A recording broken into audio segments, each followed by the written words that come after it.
The year that was, and well, we talk about triumphs and the coaches have so much pressure on them, don't they? And in season 2005 it was no different. A man that knows all about it. The toughest job in the business is Peter Swab. Being a coach in the AFL is one of the most prestigious jobs in the land. It can be very rewarding, but it can also be like living your life in a pressure cooker. Every week, the exclusive gang of 16 navigate their way through a minefield of chaos and controversy. And I must admit, I don't miss that bit at all.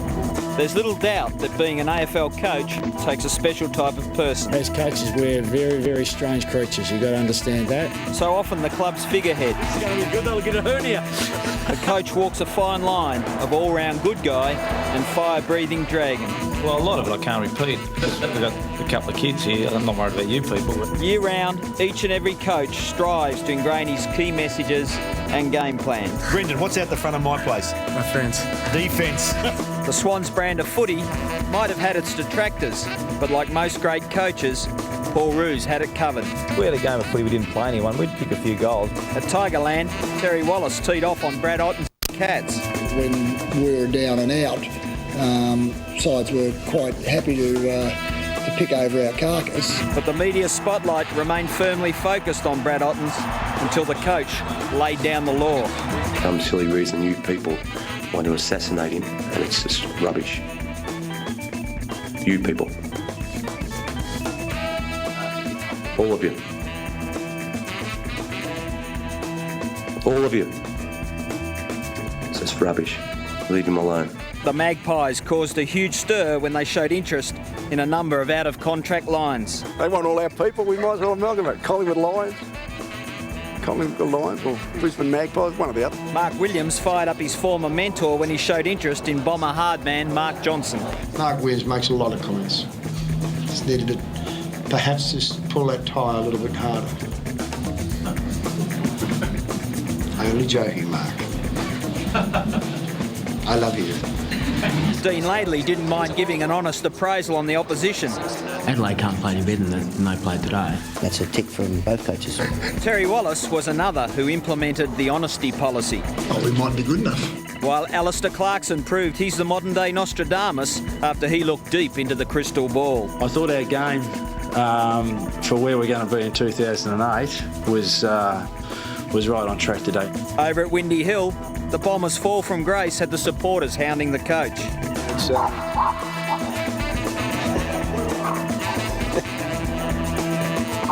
They're getting savage, the Bomber fans. While the Blues fans weren't going to miss their chance to pot the coach as well. Pull your head in. If you want to do something, put it in right and I'll answer it. Okay.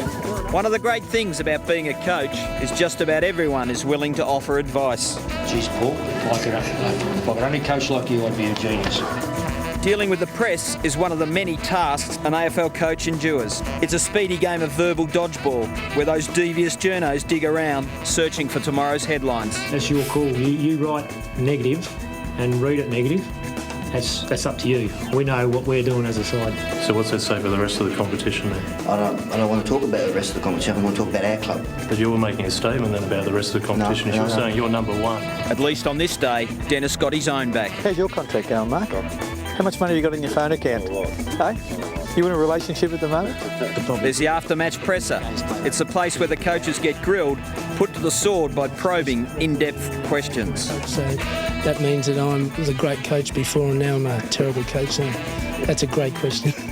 You can't do much. I mean, what do? Go and play pat a cake, push. There's about 33 selectors in the Sun and the only three that picked us was the Kiss of Death, the Tosser. No, he snuck in there. I'd never heard the Tosser before. There's the curly injury queries. I've got some muscles, small muscles in his groin somewhere that are strained. Don't ask me what. Then there's the really stupid questions.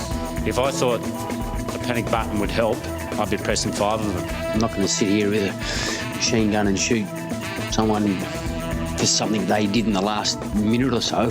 Spank him. You got me to spank Cam. No, that's the best interview I've ever had. See you later. Dennis revealed that his difficult days with the Blues had taught him some valuable life lessons. You keep sticking your head out the window and there's a bloke there with a bit of 4B2 there and he keeps rapping on your head. What would you do, John? You pull your head in, wouldn't you? Very good advice from a very knowledgeable fella. And while some thought about taking on the establishment, it was again Dennis who was speaking words of wisdom. Take it up with the AFL. It's like opening the bowling for Australia with a ping pong ball. We couldn't have said it better ourselves. Season 2005 provided many highlights for our elite group of 16. We witnessed the re-emergence of Rocket, and we saw Dennis notch up a personal milestone of 300 games.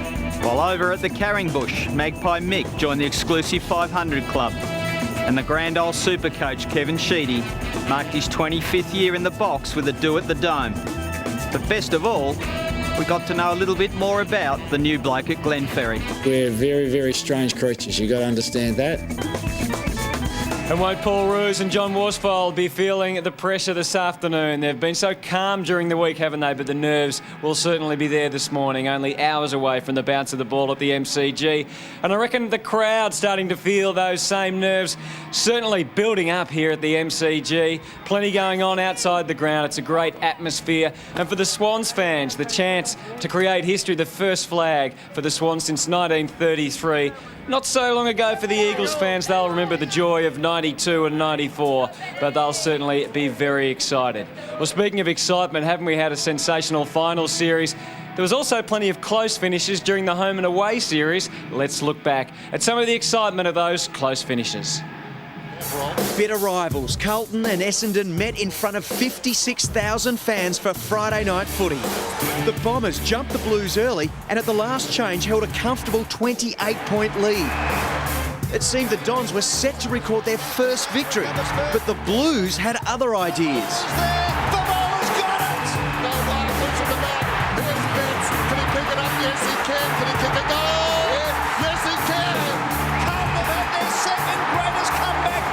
Round two provided yet another thriller when Collingwood and Adelaide met at the Telstra Dome. Adelaide led at all the breaks, but the Pies surged through Blake Caracella to hold a 10-point lead early in the last. But Adelaide pegged a couple back and scores were tied for more than 10 tense minutes. Then, at the 27-minute mark, Adelaide's Andrew McLeod produced something special. Left foot goal! Oh, don't tell me! He's a superstar! Don't tell me! In 30-degree plus conditions, St Kilda faced the Kangaroos for their round three clash at the Dome. 18 minutes into the last quarter, the Saints looked to have done enough as the margin crept out to 17 points. He loves it! But in front of 36,000 screaming fans, Shannon Grant stood up. He's booted for! Shannon Grant is the Iceman! Sydney travelled to the Gabba for its round three match against the Brisbane Lions. At the final change, the locals held a commanding 32-point lead. But in an amazing last quarter, the Swans banged on 6 majors and by the 23-minute mark, scores were level. The long bomb, not sure whether it was the right option. Yes, I am. This to win the game for Sydney. Hall from 20 out. Sydney have won. Port Adelaide were desperate to get their season back on track when they met the Kangaroos at Manuka. The reigning premiers started strongly, building a 40-point advantage before a 7-goal third quarter had the Kangaroos back in the hunt. Port kicked away again at the start of the final term, extending the margin to 22 points. 45, he likes it off the boot. The Kangaroos answered with 3 in a row, and when Sav Rocker goaled at the 20-minute mark, the Kangas hit the front for the first time. But the Power weren't done, and they regained the lead 3 minutes later thanks to Kane Corn. Then at the 26-minute mark, Troy Makepeace took on the Port defenders.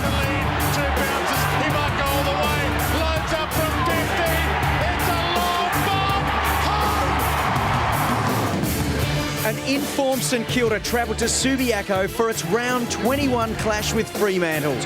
The Dockers started well early, but it was the Saints who held a 16-point buffer at the final change. But in front of a full house, the Dockers surged and closed the gap to a solitary point with just seconds remaining. A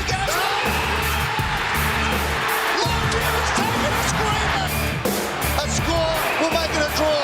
A goal will give Fremantle a shot at September action. That's cool. Fremantle have won after the silence. Western Bulldogs were looking to continue their fairy tale run to the finals when they faced Melbourne in round 21. The Doggies looked set for some September action after Brad Johnson stretched the lead to 22 points at the 14-minute mark of the final term.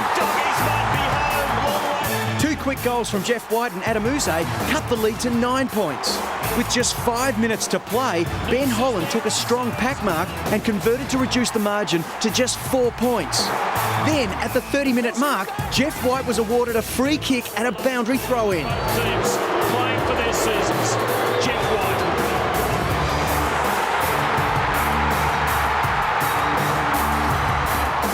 But the most dramatic finish of the season was reserved for the semi-final clash between Sydney and Geelong. The Swans' season looked all but over before Nick Davis took control in an inspiring final quarter display.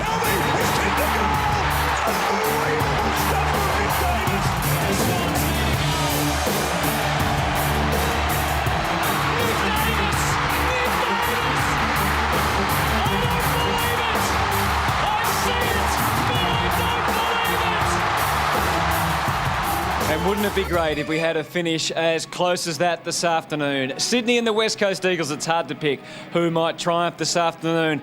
One of the key players could well be West Coast ruckman Dean Cox. A lot has been made of the on-ball battle. Who's going to give first use of the ball? Will it be Dean Cox and the West Coast Eagles, or will it be Jason Ball and Darren Jolly? Let's have a look at Big Dean Cox. He got it away, snapped by the big man Cox. It's a very exciting time in my life, and I try not to think about it too much. But obviously you can't. It's always in the back of your mind that you got one of the biggest games of your career, and you might only ever get the chance to play in one, so you got to make the most of it.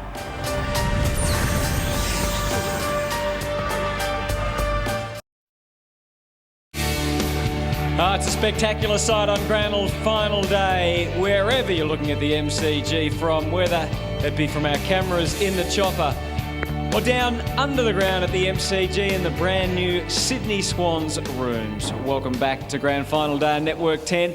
Well, footy's not always a serious business, and who better to look at the lighter side of the game than the one and only Jason Ackermanis.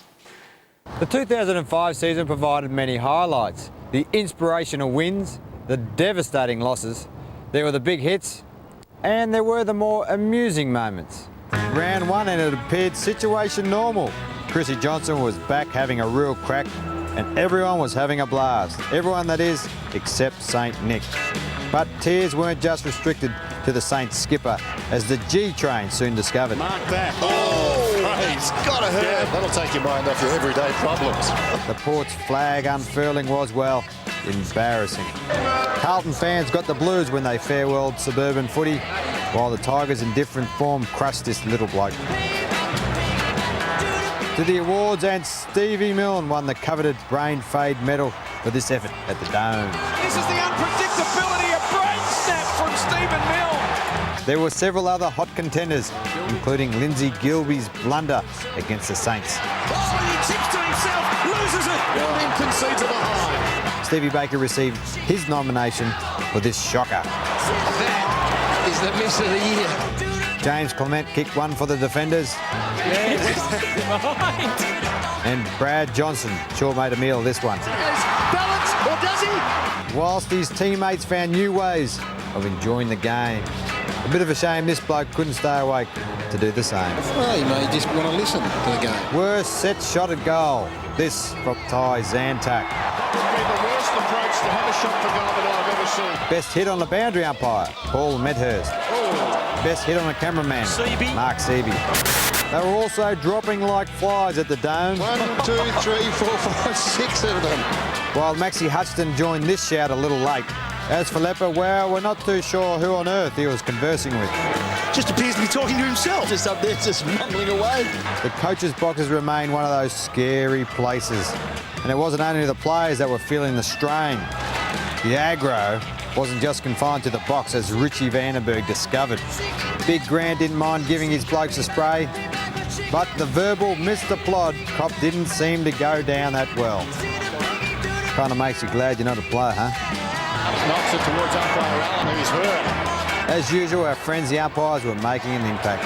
They copped some stick, wore some bumps, and made some very dodgy calls. This is controversial, this decision. There were those who tried to innovate. We witnessed new ways of carrying the ball. That's one of the best takeaways of all time. Using the melon. Takes talent, that. Colin Sylvia found a new way of harnessing Big John Brown. Sylvia! Even the poor doctor was racking up stats. Then there were others who just tried it on. Umpire was 3 metres away. The Tigers were hard at it, as were the Port boys. Look out, Byron comes through and cleans up 3. Even the kids were firing up. Simon Taylor found the basics a challenge, as did teammate Angelo Lekas. Adam Cooney did the hard work only to fall at the final hurdle. The Eagles continued to break new ground on the training track. Josh Franco auditioned for a new role as the new Curly. Jonathan A showed he has a future in the NFL with this ripping throw. And Nick Davis proved he's as deadly with the strapping tape as he is with the pigskin. Brad Scott found a unique way of cooling off bustling Barry. From long range. Who was that? Who was that? Brad Scott. Does he give him another go? Another go in the front. Shane Parker thought a quick game of knuckles might calm the big angry fella. Come on, have another go. That's what he did. Go again. It was another disappointing year for the Navy Blues, and this fan sure made his feelings known. By comparison, the Saints were rocking. The Gabba fans had their own special message for Big Ed. The Freo fans ditched their mockies for a new range of furry accessories, while the Port fans found a new date to take to the footy. We're not 100% sure, but we think Brendan approved of the choice. Even Big Woz was keen to get a number. Well, I hope on this great day you can see the lighter side. After all, it's just a game. Anyway, roll on, 2006. Always good to have a laugh, isn't it, as we watch our great game. Jason Ackermanis there looking back on the lighter side of season 2005. Well, there's plenty more to come. Right now we're inside the West Coast Eagles rooms. The tour of the MCG continues, and we're going to have a closer look at the game itself. Coming up soon, stay with us on Network 10. We're getting close to the bounce.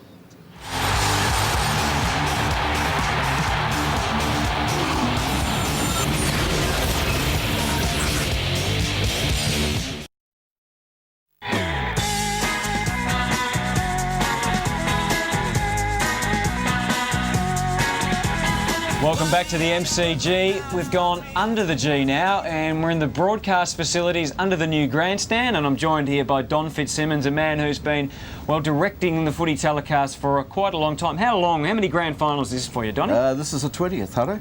Fantastic. It must be mayhem in here with all these cameras and screens and so forth behind. How do you control it all? Well, it is mayhem, and it's harder on grand final day than any other day in the year because we virtually double our content of cameras. How many cameras do you have for a normal match and then versus grand final? Well, a normal Saturday night we'd have 16. We're up to 33 here today, and if you include the breakfast, we've hit 40. So how can you possibly know what's going on all the cameras? Well, I position the cameras so I know exactly whereabouts in the arena they are, and therefore I'm just trying to work one shot ahead all the time. The most difficult part, though, is if somebody drops the ball and it's a turnover, because then you're going in the other direction to where my brain is telling me I should be going. So what happens there? Can you not have any idea what to go to next? So you just, I guess that's where all the experience comes in. Well, yeah, it is, and you automatically know if it's not on camera 3, then the opposite end of the ground is camera 4. So we work on odds and evens to a certain extent. All right, you've just gone a bit over my head there, Donny, but do you get nervous on grand final day, given that you have got so many more cameras to try and work out? Oh, definitely. It's probably the one day of the year that I really get nervous. And what about your great grand final? Your most memorable game you would have seen a lot over the journey? Yeah, probably 89, I think, Geelong and Hawthorn. The day that Dermott got knocked out in the first siren, and Dipper ended up in hospital with a punctured lung, and Ablett was sensational on that particular day, so that's probably the best one. What about the commentators, Don? Now, we're a very easy bunch to deal with, no doubt. We don't put you under any pressure, do we? Some are better than others to work with, and you can handle the pressure anyway, so the pressure doesn't worry me. I've had some pretty difficult commentators to work with in my time, not that I'm saying I'm working with them now. I won't get you to name them, Don. Hope it goes well today. It's going to be a fantastic match. There'll be plenty of action in here later on this afternoon. Good luck. Thank you. Don Fitzsimmons, who's been directing footy telecasts for 20 years or so. Well, speaking of footy and the great action we bring you during the year, there's always plenty of feelings, some good, some bad. Russell Robertson's going to look back now on an emotional year in AFL footy. We all love our footy. The great marks, the amazing goals and the thrilling finishes. Nothing takes us to where football can. There are many reasons why the game has come to mean exactly what it does, though. It gives us a chance to celebrate, to commemorate. Through it we can reach out and send our souls soaring on an emotional rollercoaster ride week in, week out. And season 2005 has been no exception. On May 1st, round 9, it wasn't just another match for Carlton fans, it was the day they got to say goodbye to a dear old friend. Optus Oval, or Princes Park as it's more affectionately known, has been home to the Blues for 108 years. But on this sunny Saturday afternoon against Melbourne, Carlton were playing its final ever match at the venue. You make sure you come off this ground knowing you couldn't have given any more for the navy blue jumper. I was playing with the D's in that game, and although I was obviously focused on securing victory for my team, it was a privilege to be involved in such a special occasion. What an amazing sight it was when after the final siren, Blue skipper Anthony Koutafidis presented the match ball to Big John Nichols. Ladies and gentlemen, this moment marks the final play at Princes Park, Optus Oval. A journey of memories for everyone. Thank you for being a part of this historic day. One of the inspiring things about the footy community is the way we come together for a special cause. And on a cold Friday night at the G in early May, the hallowed turf was turned into a sea of pink as 11,500 women and 100 men stepped onto the field to show their support for Breast Cancer Network Australia. People of all ages took part in the event, with a number of those attending representing the amount of people diagnosed with the terrible disease every year. Football allows us to commemorate the deeds of our servicemen and women every year when we celebrate so magnificently Anzac Day. Every year on this sombre occasion we gather at our games and, as one, remember our fallen and the contributions they made to the nation we know today. And what a touching moment it was when the Hawthorn players, before the opening bounce of their clash against the Kangas, turned and clapped off the Diggers as they left the MCG. Each season we're forced to say farewell to some of the champions of the game as they hang up their boots. Sit back as we pay tribute to the latest batch of players who have brought their careers to a close. Say hello and wave goodbye.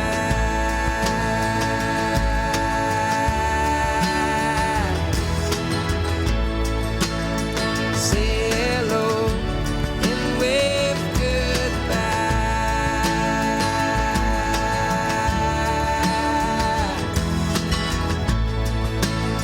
Say hello and wave goodbye.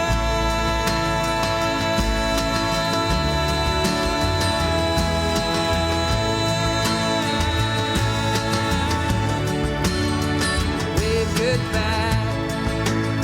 Say hello and wave goodbye. As always, while one door closes, another one opens. Check out some of these kids who burst onto the scene in 2005. Stolen by Eddie Betts. He loves to kick these, and he has. He can get them from anywhere. Eddie Betts picks it up inside to Cloak. Cloak from 40 metres out. Young Trevor. Cloak kicks the goal. He gathers, snapping on the heels of Buchanan. He breaks the tackle. He's breaking the tackle. He can kick it. Sensational. Corey at the back. Atlas.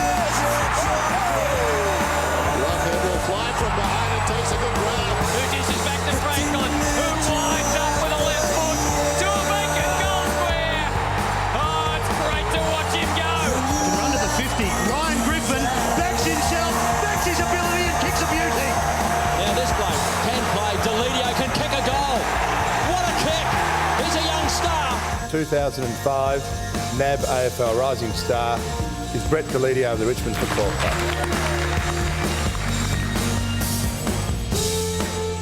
One of the most emotional and touching scenes from the season was back in round 1 on a Saturday night at the MCG. During the tragic Boxing Day tsunami, the game lost a player and the Demons lost a mate, Troy Broadbridge. Troy was just 24. This was the first time that we'd played since we'd lost Troy. We ran out with 23 on our side that night. And Travis Johnston finishes it up in style for the Demons. Winning was the least we could do for the bloke we'd shared so much with.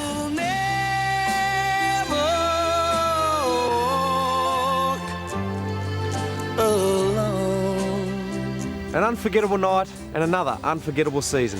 The highs and the lows, the moments where we laugh and the moments where we cry. This game takes us on a special ride every year. Thanks, Russell. Of course, the Troy Broadbridge story, the tragedy of the last 12 months. Well, there's no doubt there'll be plenty more emotion to come today in just over a few hours' time. The ball will be bounced here at the MCG. The atmosphere is terrific. Look at the crowd that is building up. And we've got a big day here for you on 10. In a moment, Stephen Quartermain will join you with a whole host of guests. And then after 12:30, the experts are going to preview the day. So that'll be terrific. A close look from Robert Walls and Malcolm Blight at the game. And then 1:30, that's been talked about so much, hasn't it, the entertainment before the start of the bounce of the ball at 2:35 this afternoon. I'll leave you right now and hand over to the big guns. Stephen Quartermain, Malcolm Blight and Stephen Silvani are ready to go. It is Grand Final Day 2005.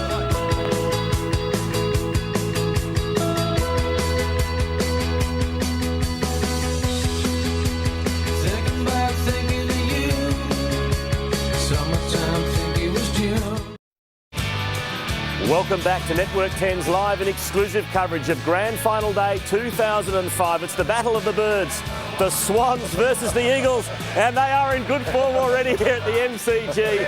Welcome. Lots of Swan supporters around here trying to win their first flag in 72 years.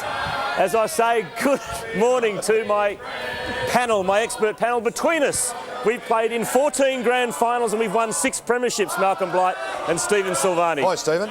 Steve. Malcolm, and if this goes on for 90 minutes, it's going to be a tough 90 minutes. It's a great atmosphere. And look, as I said, who cares whether there is a Victorian team? It is a carnival atmosphere, and it doesn't matter who's playing, Malcolm.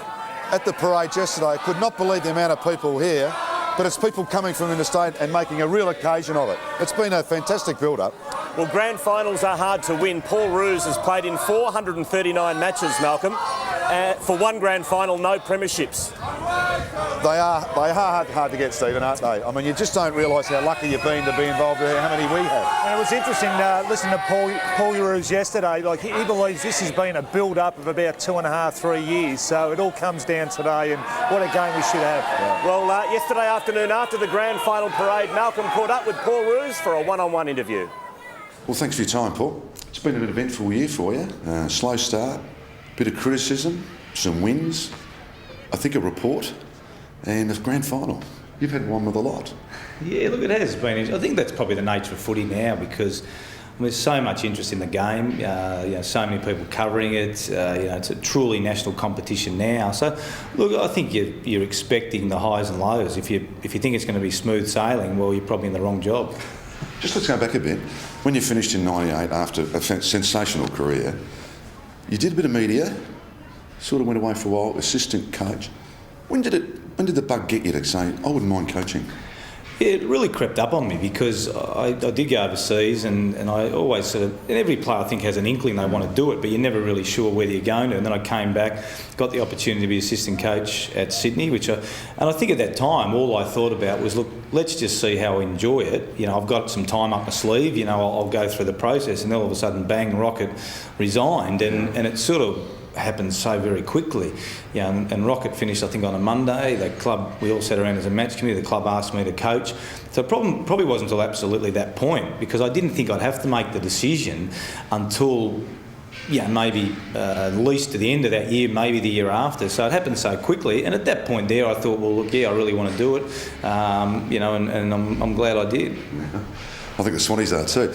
Look, really 3 full seasons, 3 final series, and a grand final. Not too many coaches do that, It's a pretty remarkable start to your whole career.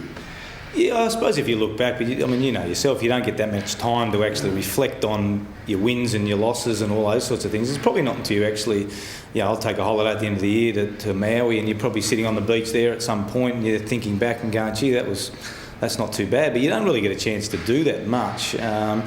Look, I'm really proud of what, myself and the assistant coaches, because the assistant coaches play a huge role, and you've got to have a player group that's going to respond to you and understand what you value as a coach, and the players have been fantastic over my journey at the club so far.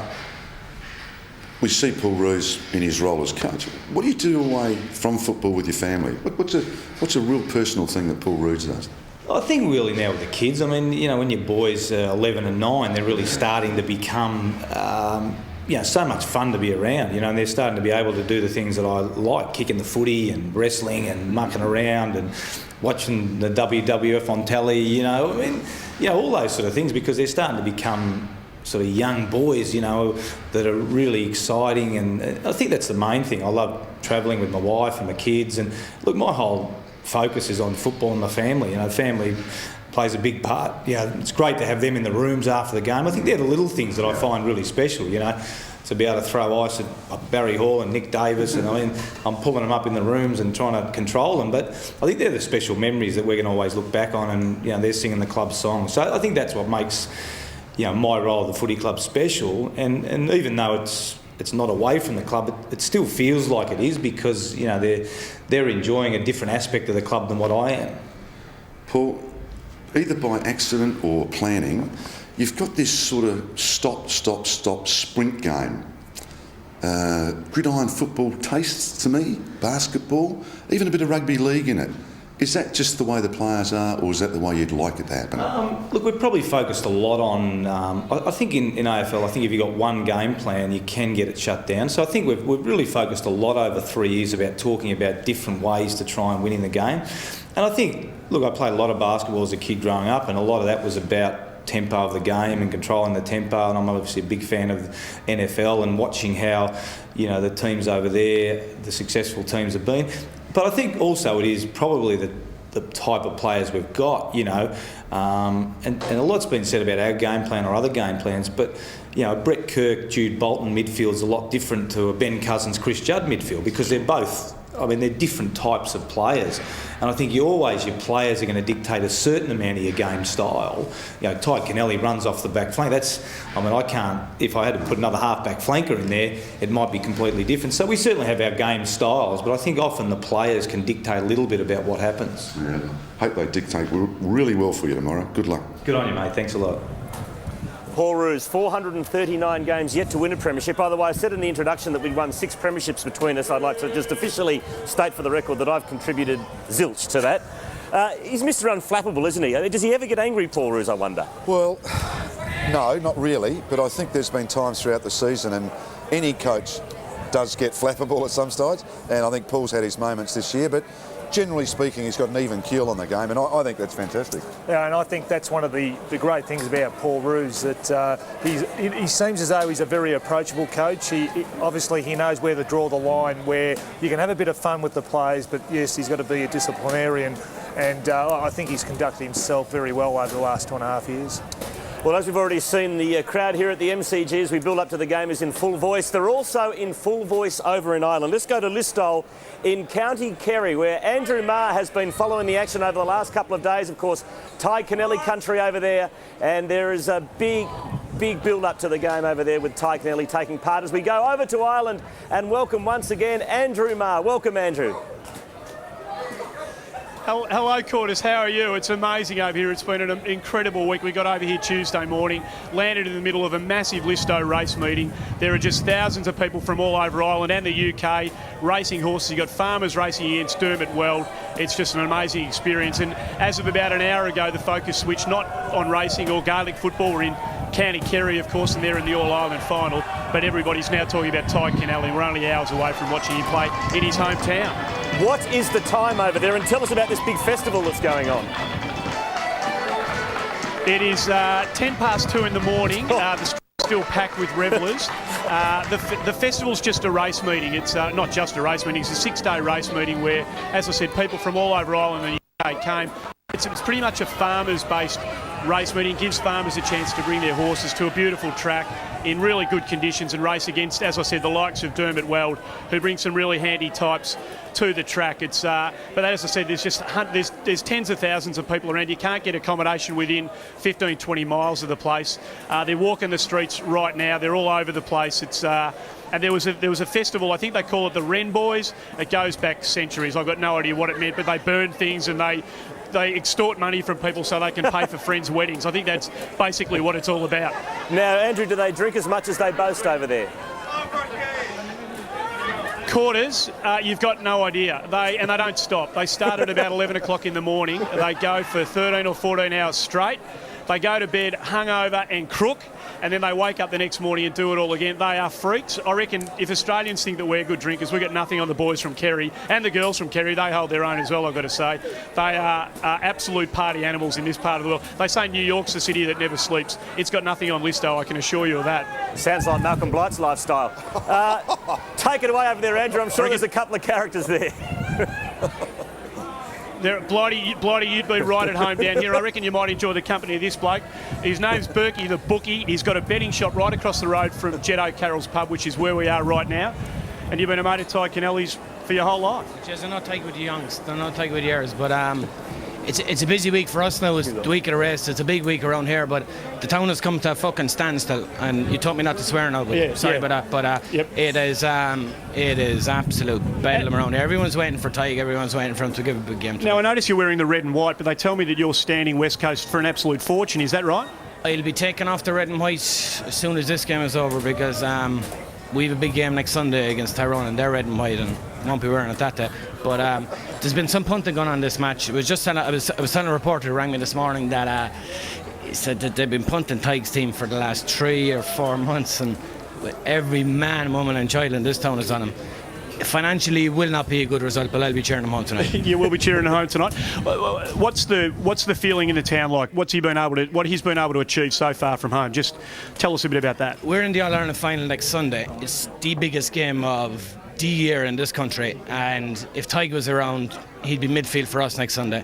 It's a big loss to us now, but everyone here is behind him and hopes he does well tonight and wins the watch, because if he does win this, everyone around here is he's going to be a legend in Australia.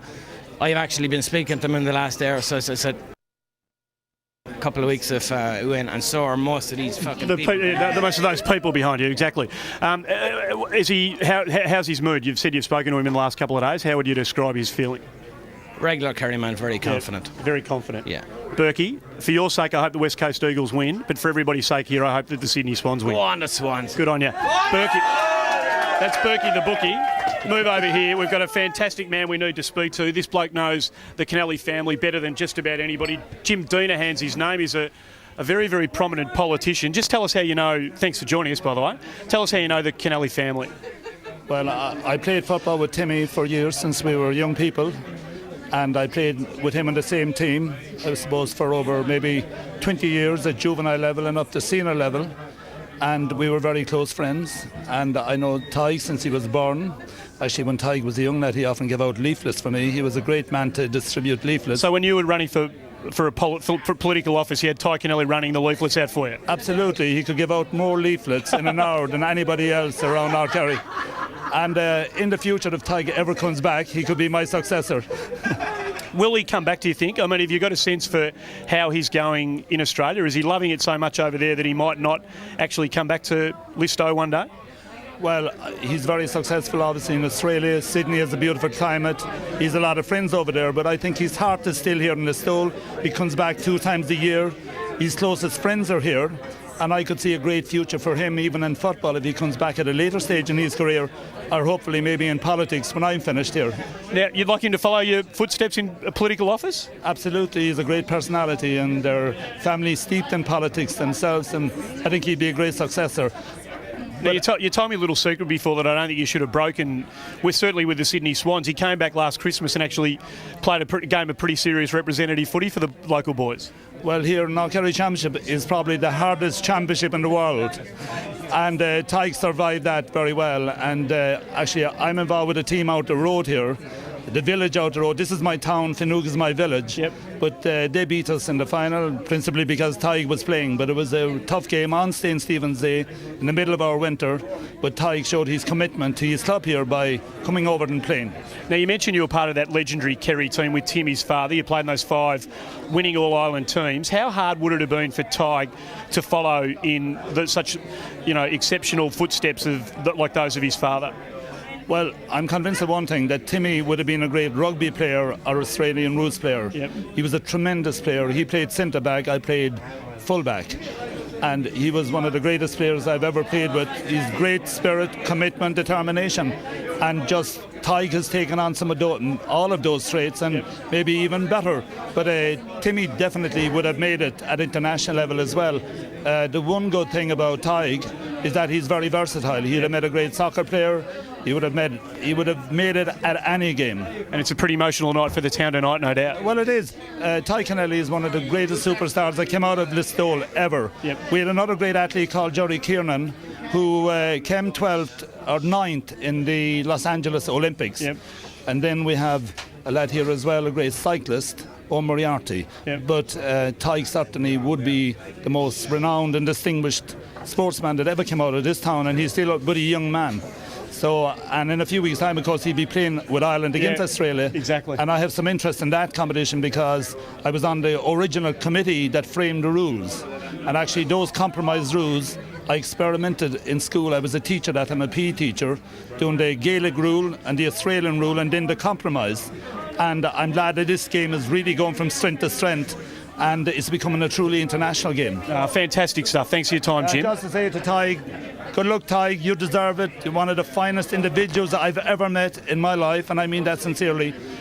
A great credit to your family, and we're really proud of you here in Listowel. Get him dead tomorrow. Good on you, Jim. Just one quick one before we go. I know we're running out of time, but Martin, the member of the Guard, is here, and we've heard so many good things about Tig Kennelly since we've been here. Martin, thanks for your time. Was he ever in trouble with the law as a junior? Oh, absolutely not. From a very, very young age, and I can reiterate what Jimmy has said there a while ago, he was an absolutely gifted athlete. We had him in the Listowel Athletic Club and in community games, both at town level in Listowel, at county level in Kerry, and at national level in Ireland. And he competed in Santry and in Mosney at our national finals from the age of under 10, under 12 and under 14. An absolutely all-round gifted young man. And indeed it came as no surprise to us that he is now such a star in Australia. And we're so proud of Tig, and it's a fabulous achievement for a young man from this town. Is anybody going to say a bad word about him in the next couple of hours, do you think? Absolutely not. The whole town is rooting for Tig, and we wish him every success. A versatile, gifted young man, and we couldn't be prouder of any individual that left this town. He's an ambassador for sport in Australia, and we're so happy for him. And Martin, he's doing a wonderful job at that. Thanks for your time as well. Boys, everybody's got a story about Tig Kennelly over here. We'll hear a few more of them before the bounce of the ball in a couple of hours' time. Back to you, Quarters. Thanks to Andrew Maher, and they can drink and they can talk as well, can't they? Yeah, isn't it a wonderful accent, that? You can almost understand them, couldn't you? Almost. Almost. But he'd fit in well over there, Andy Maher. He certainly would. Andy Maher over and over. We'll be crossing back to Andy a little bit later on. Well, what about this for a record? He made his debut in round 7, 1998, and he has not missed a game since. I refer to the Sydney Swans star player in Jared Crouch. Today, he plays his 182nd game in a row. An extraordinary achievement. I wonder if he can be part of the winning grand final team today. As we go to the break, the thoughts on the grand final from Jared Crouch. You want to do it for your teammates, but you want to do it for the blokes that want to be with you, who can't be. I guess Stewie Maxfield, Matthew Nix, who have given so much to this club for such a long time. You really want to give as much as you can for those players, that they can enjoy what we're enjoying, I guess, on a different level. Their support, their knowledge that they've shared with us will certainly help us get on our journey.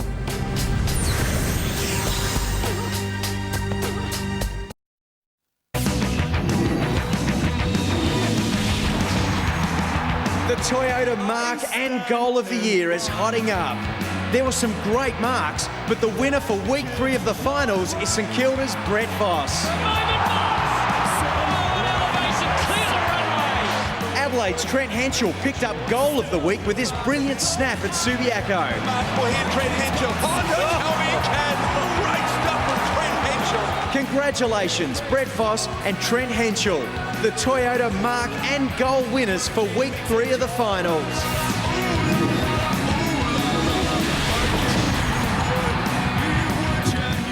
And we'll be announcing the winners of the Mark and Goal of the Year very shortly. Time now to check the latest odds, though, as we cross back to Gary Davies from TAB Sportsbet with all the odds for the grand final, the Norm Smith medal. Gaz. Yes, Quarters, everyone loves to have a dabble on the Norm Smith. It's a popular bet type, and we've got 2 Brownlow medalists at the top of the board here. Chris Judd favourite at $6 and Ben Cousins, this year's medalist, at $8 there. Barry Hall right in the mix at $9. Good money for Daniel Kerr. He's been $10 into $9. But here's a mover, Adam Goods. People think he'll improve. $14 into $12 for Adam Goods there. Then we go down to Woolpunda, $13. Brett Kirk, he might improve on his Brownlow voting, and $16. Chad Fletcher and Ryan O'Keefe in it. If you want to go a little bit further, Dean Cox at 20, Nick Davies at 25 to 1. But really, there's a lot of chances in the Brownlow, as always, in the Norm Smith medal. Thanks to Gary Davies. And here's your chance to win a car, a Toyota, of course, the Norm Smith medal competition. Now, what you've got to do is SMS the full name of the player who you think will be awarded today's Norm Smith. This is the number to ring, 1979 5555. 1979 5555. SMS the full name of the player who you think will win today's Norm Smith medal, and you could win a Toyota Hilux valued at over $47,000. Okay, very, very special guest now on our grand final coverage. He is one of 3 surviving members of South Melbourne's 1945 grand final team. And what a day it was. It was the bloodbath grand final against Carlton. That day, 9 players were reported on a total of 15 charges. This man was in his first season of football. He was 20 years of age. He was knocked out in the game by Bob Chitty, who in that match was suspended for a total of 8 matches. He went on to represent Victoria 9 times, 3 best and fairest, played 124 games for South Melbourne, was in their team of the century. A good afternoon to 80-year-old Billy Williams. How are you, Billy? Very good, thank you. Sensational to have you, mate. Thank you. Now, the 1945 grand final, obviously, well, I certainly wasn't around. Malcolm might have been. No, Billy, I didn't see the game. It was, they call it the bloodbath. How frightening was that afternoon? Well, it was pretty frightening because outside the fence was just as bad as on the ground. So there was fights everywhere. A lot of fights outside. Billy, I must ask you this. I've read your story. Did you absolutely slip one in anywhere? Did you get one away? No, I never. I copped one. Copped one off Chitty into the fence. Wow. And you were genuinely knocked out?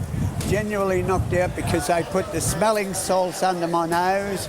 My eyes spun around. Yes, I felt so unwell, I must admit. And at what stage of the game did that happen, Bill? That was about 17 minutes in the first quarter. So you stayed on the ground? Yeah, had to, because the 19th man was already on and there was only the one replacement in those years. As a footballer back then, as a young man, 20 years of age in your first season, I mean, were you genuinely frightened? Was it that nasty? No. I would.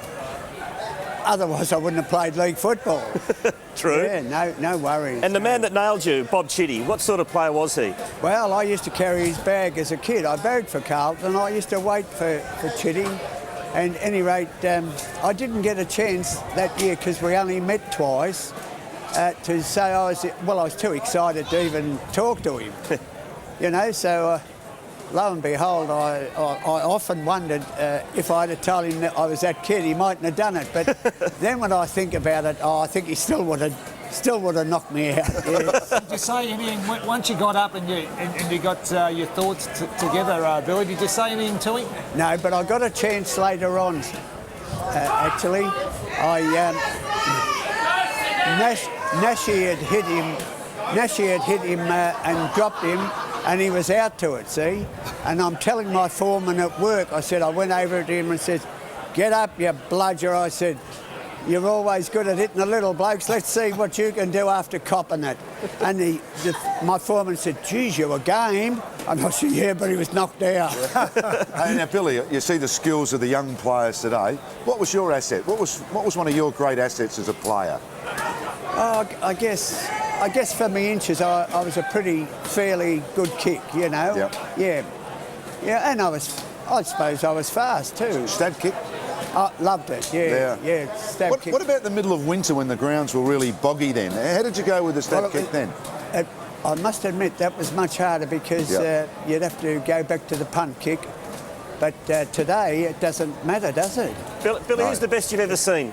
The best player you've ever seen? I reckon Les Foot. Les Foot with North Melbourne in my time. What about in the modern era? Anyone today that really takes your fancy as a footballer? I reckon they all do. No, I'll go along.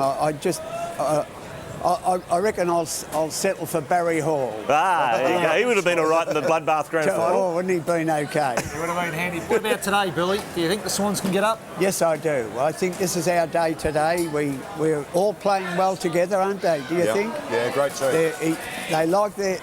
They adore their coach, and he's got the same feeling towards the boys. And I think this is what you need in a grand final. Fantastic. Well, Billy, you're in magnificent nick for 80 years of age. It's been a pleasure talking to you. Now, I understand that you love singing the Swans theme song. Would you mind giving us a few bars before we go to our next guest? Oh, cheer, cheer the red and Come on, the Stephen, white. sing. Honour the name by day and by night. Lift that noble banner high, shake down the thunder from the sky. Oh, whether the odds be great or be small, Swans will go in and win overall, while her loyal sons are marching onward to victory. Sensational, Billy. Good on you, Billy. Billy Williams, who played in the famous 1945 Bloodbath Grand Final. Let's now change tack as we go to Sandra Sully, who is in the September Club. Sandra, take it away. Hi, Stephen. Yes, I think the hottest ticket in the country is, of course, access to the MCG. But this is the second hottest ticket. First time they've ever had the September Club, which is really an area of the corporate elites in Melbourne and in Australian football, and, of course, the AFL elites, all gathered here in a special kind of holding pen before the big game. And a couple of new faces to the network I've managed to find. American Rosso. Gentlemen, welcome. Well, they'll let anyone in here, won't they? I could have given you that intro, but I thought I'd better be kind, given we're all going to be working together on the network. Well, welcome. Well, it's great to be here, and in its first year here at the September Club, they've already lowered their standards, and I think it's great. It's great for us to be part of it. Now, you guys, like most people in Sydney, have two teams, Rosso, Geelong, Merrick, Collingwood, but you're also mad Sydney. You're members, actually. Yeah, we're Swans members. The pair of us are Swans members. I used to play. No, hang on, no. No, you never played. No, I didn't play. No, you had a dream about it. Yeah. I have to say, I'm a little bit disappointed in the garb. I thought you might have got a little more into, the supporters wear. Yeah, I'm going to buy a scarf, like all bandwagon jumpers. You get one at the game where you have to pay more. Well, what I'm going to do is I'm going to wait to see who wins, and then I'll buy the scarf of the winner. Yeah. Because last time I bought the scarf of the loser. It's not as good. But You're such a Sydney fan that is so pathetic. Oh, come on. No, I'm not. You're so I don't even fickle. like footy that much. Now, listen, tell us about the new show coming up on the network in October. Wednesday nights, what are we going to see? It's called The B Team, and it's a comedy show, and so it's got sketches, a bit of live elements, some hidden camera stuff. It's funny, hopefully. Yeah, it's a real mixed bag of different stuff. It's not us just sort of sitting on a couch and talking. There's a lot more to it. So I think people really like it. People have been saying nice things about it. Most of those people actually manage our career or are friends or family. And they haven't seen it? No, they haven't seen it, but they've been saying some really lovely things about it. As soon as we start working on it, I'm sure it's going to be really good. I have to say, I was a little perturbed by the name, the B Team. You've already given yourself a losing tag. I mean, you're the second raters. Well, that's where we're smart. You see, when you're B grade, you put yourself into the B Team, and there's nothing wrong with silver. Like if you look at it, we're Australians. It's still a medal. It's exactly right. Bronze is pretty crap, but silver's good. It's not quite gold, and neither are we. Now, can you believe the build-up for the Swans this year? Hasn't it been extraordinary? I know we've seen each other at the game regularly, and, how nervous are you today? How are you feeling? You confident? I think we're going to win. Yeah. I think the Swans will get up today. I think they're the most, I've been using this word, cohesive. That's a good one. What does it mean? I don't really know, but I heard somebody else say, I think it was Quarters, said they're a cohesive unit. Quarters is good with the words, isn't he? He's brilliant. Yeah. That's why he's on television. But that's not the point. No, exactly. And if there's a draw today, we're all back here next week. Maybe not at the G, but back in Melbourne. We can only hope so. Yeah. You can hope for a draw. And then a night final. There's so much free booze here. Why not make it 2 weeks in a row? Everyone, look forward to seeing the B Team. October 5. October 5, Wednesday night at 9:30. Does that mean you're going to be my lead-in? You're not going to be late again. No. Our show's about 5 minutes long, I think. We're on at 10:30, okay? How long's the show? Half an hour. Half an hour. Oh, good, so there's no chance. It'll only last for 2 weeks, and then we'll get axed. Quarters with the B team here, ready to make it to the G. We are so excited. I'm so nervous, but we're going to do it. Go Sydney. Good on you, Sandra. Thanks to Sandra Sully, and also thank you to Merrick and Rosso. Well, we're building up to Grand Final Day 2005. One of the most versatile players for the West Coast Eagles is Andrew Embley. He's a very hard player to match up on, and I just suspect he will play a significant part in today's game. Let's hear the thoughts on Grand Final 2005 from the West Coast Eagles star, Andrew Embley. I was in the lounge room. I was a little toddler, about 9 or 10, and it was one of the most exciting 2 years, 92 and 94, to watch them win the grand final. So to be out there actually representing the football club now is just, it's mind-blowing. He loads up, kicks goal, and hits it home. The biggest crowd I've played in front of was 55,000, so could be 85,000 people there, and hopefully they might be able to see us do something special.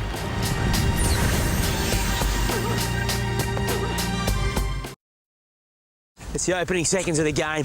The Dermy comes screaming across from the square. Then Mark Yates crunches him from the side. Dave. Nice. Stay down. It's the opening seconds of the game. Dermy comes running in from the square. Then Mark Yates comes in. Side. Then Mark Yates crunches him comes from the in side. A couple of the outtakes from the Toyota, the famous Toyota ads from season 2005 involving Dermot Brereton, and Malcolm Blight remembers him well in 1989. Have a look at this for a beautiful medal. This is one of the medallions for, this is the Mark of the Year medallion, the Toyota Mark of the Year, and also we've about to announce the Goal of the Year as I introduce some more great men.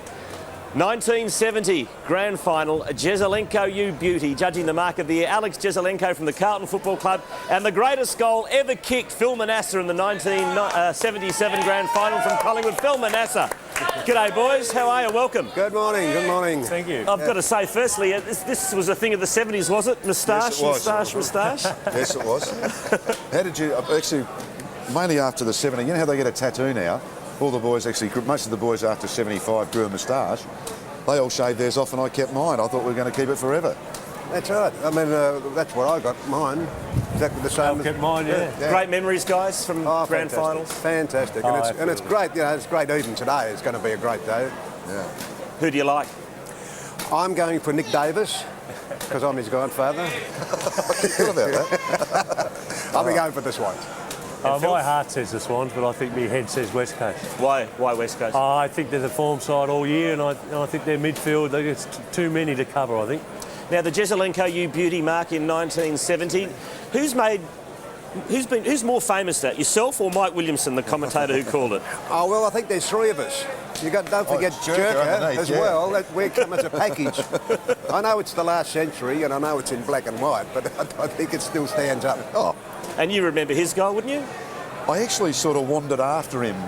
You were supposed to be chasing, weren't you, Mel? No, it's a long story, but it was a great goal. Well, one of the great goals. What about your goal at Princess Park? That's better. Let's talk about that one. No, we won't, because we're about to announce the mark of the season. But before we do that, let's have a look at the contenders for season 2005. High one over the top. Spectacularly jolly. Goes to the goal square. Rhett! Tumbles the ball out. Great grab! What a mark! Sue! Sets it up. Tarrant comes hard. It takes a spectacular mark. Oh! Looking for Rocker! Oh, what a grab! He's turned back the clock. To the 50. Oh! McVeigh takes a hanger. A long kick. Tarrant! Oh! Last roll of the dice. Fremantle was born. John Syracuse again.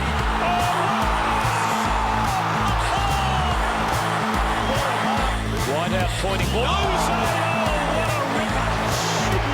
Where did that spring come from? Receives. Oh, spectacular mark. Look at this launch. For Pavlich in the pack. He goes. Lockwood has taken a screamer. Might just be for a moment. Oh, what elevation. Hey, they were high quality this year, weren't they? Oh, they were very good. Each one of those marks is a very good mark.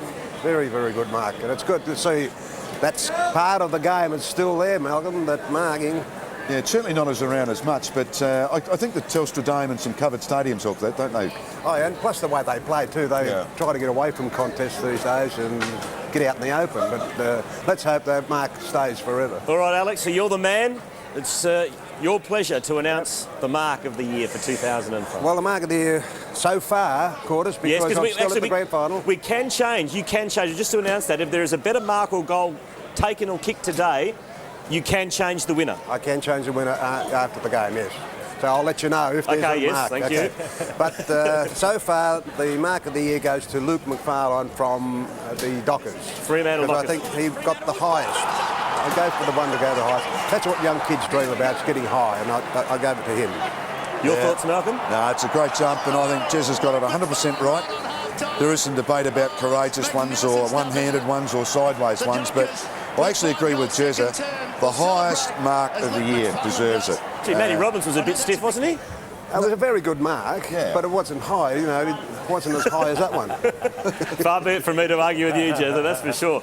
All right, so that is the mark of the year from Luke McFarlane from the Fremantle Dockers. Let's have a look now at the package for the goal of the year contenders. Chance for the leapers, almost Steve Johnson, tried to rake it in, toe pokes it off the deck, rolls it towards goal! Just away, Jones goes back and gets it again, tries the kick over the top of his head, the bicycle swung a job and he'll get another goal.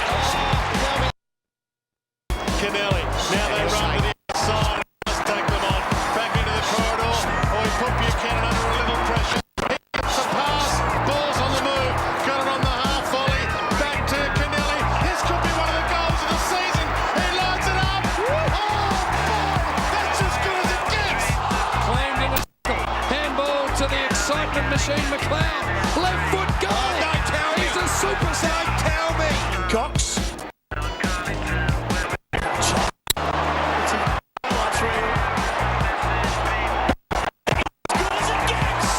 Michael comes in to lend a hand. Johnson's dangerous from here. Oh, what a goal, Brett Johnson! Money to Jew. He's got inside Jew. Goes for O'Loughlin. Did everything but hold the mark. It's a goal! Went without it, running onto it. Peake with pace, confidence. Brett Peake gets a player to help him out in Hazelby. The old 1-2. Peake up against the boundary. Scrubbers it forward. Scrubbers it through. Back it goes towards Black. Hasn't seen a lot of the football. Again, on the handball. Timed it brilliantly. Can he top himself? He can't top himself. It's around for the Blues. Johnson, important close. Hall had it stripped. Brown, very clever from 50. On the right side, Nathan Brown goes for goal. That is brilliant. At his body, Schneider gets rid of Braun. Now storms towards half forward. A couple of bounces. Can he go all the way? The Schneider man. What a goal! Sydney back in front. The Toyota Goal of the Year contenders for 2005. That must have been a tough decision, Phil Manasseh. Oh, there were some great goals there, Steve, wasn't there? But I think that, you know, the criteria is the state of the game and actually what the player was going to do. Like a couple of those goals there, Kennelly's goal was fantastic. It was, wasn't it? But he dished the ball off, so it wasn't just an individual thing, and I think the individual thing comes into play. And what about a goal like Ackermanis's or Brad Johnson's? Oh, well, Ackermanis's was just something special, but it was just, once again, he got handballed, it got to him, and all he did was just kick the goal. I think with Johnson's off the ground, could have gone anywhere. That's something he didn't think about, wasn't it? All right, Phil. Well, you're the one and only judge. Take us through the goal of the Toyota Goal of the Year for 2005. Well, I think the major reason that this fella's won the Goal of the Year is that the actual explosiveness of him, and I think that from the knockout, he knew he was just going to go and kick that goal. With Chris Judd. I think it's a fair choice. That is just absolute class. The acceleration is amazing, isn't it? It's just awareness, and I think he really did knew he was going to kick the goal. Yeah. And what he doesn't do either is fumble, does he? I mean, And everything seemed to go on west, hasn't it? Yeah. The Brownlow, the Goal of the Year, the mark it is, all gone west. It has. Well, I mean, it's very subjective, but I'm certainly, far be it from me, arguing Malcolm, happy with the two esteemed judges' choices? They're geniuses, both of these, so I'm with them. Let's hope it might change today. Yeah, it can change. Alex, great to see you again. Enjoy Grand Final Day, and Phil also enjoy Grand Final Day. Alex Jesaulenko and Phil Manasseh. Let's have a look at what's coming up on Network 10. This afternoon, Grand Final Day 2005. At 12:30, we try and pick a winner. The Grand Final preview with Anthony Hudson, Tim Lane, Robert Walls and Malcolm Blight. At 1:30, it is the pre-match entertainment. And now at 2:30, in fact, it's been pushed back 5 minutes. The start of the Grand Final now is 2:35. It is Sydney versus West Coast. We're going to take another break from the MCG. As we go to the break, let's have a look at some more outtakes. Thank you very much. Some more outtakes from the Toyota commercial. For you guys, enjoy your taping. We're just getting ourselves prettied up.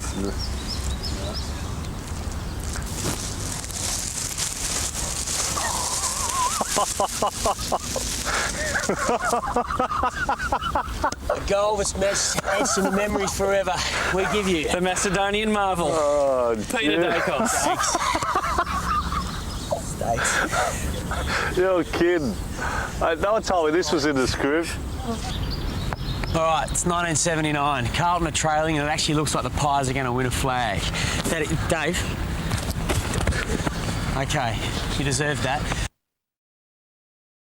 I hope you're all watching. Obviously, it'll be fantastic for them. The interest that I get from text messages, phone calls, and even in the last week, it's been dramatic. Like, it's been unbelievable, and it's quite surprising the hype that has built up at home in Ireland. You know, for a game that's not so strong. You know, in the last 2 weeks, it's been massive, and they've got a big weekend obviously at home.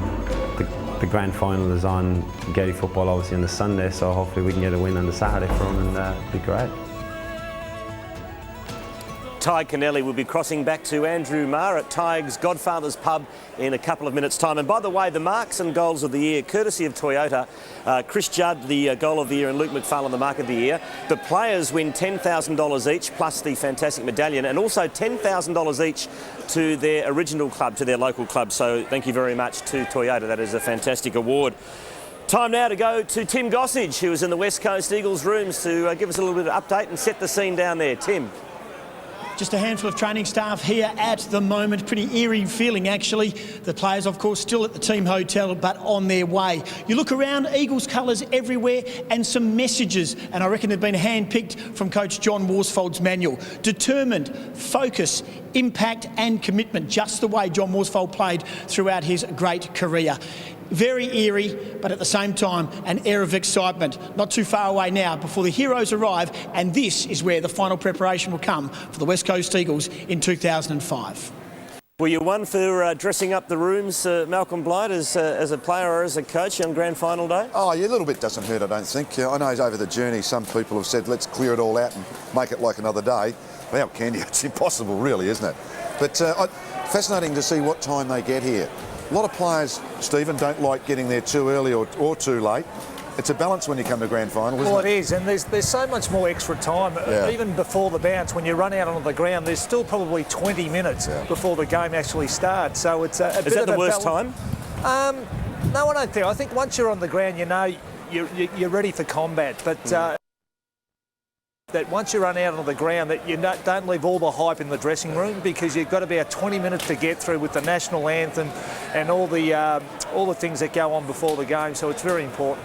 That's the scene in the West Coast Eagles rooms. Let's go to Neil Cordy now, former Sydney star. He is in Sydney's rooms. Yes, thanks, Quarters. Here in the Swans rooms, they're just laying out the jumpers. The players still probably another half an hour away from arriving here. Great sense of anticipation amongst the staff here. It'll be interesting to see whether Stuart Maxfield, the captain who resigned earlier in the year, will speak to the players. He spoke to them last week before the St Kilda game. I expect him to do the same here. Also interesting here that the Swans have asked for the temperature in these rooms to be switched down because it's already getting a bit too hot. Back to you, Quarters. quarters. A little bit hot in the kitchen. I actually was in the Swans rooms about 3 days ago. I was doing a bit of work with Bob Skilton, and he was in awe of the size of the rooms. He said, we didn't play on grounds this big. And he said, you got lost in all. There's medical rooms, there's boot studders rooms. It's fantastic facilities now. There are, and I guess every club is now catching up to that. Some of the interstate clubs have been good. Eagles have always had a good one. Swans have improved out of sight, so they're all getting better, Stephen. Yeah, and I think for the first time, I think the Swans rooms are actually in the new stadium today. They are, so obviously the first team to use those rooms. Time now to go back to Ireland and Andrew Marr, and he's having a ball over there. It's just past 2 a.m. in the morning, and I wonder what's happening down there now, Andrew. Welcome once again.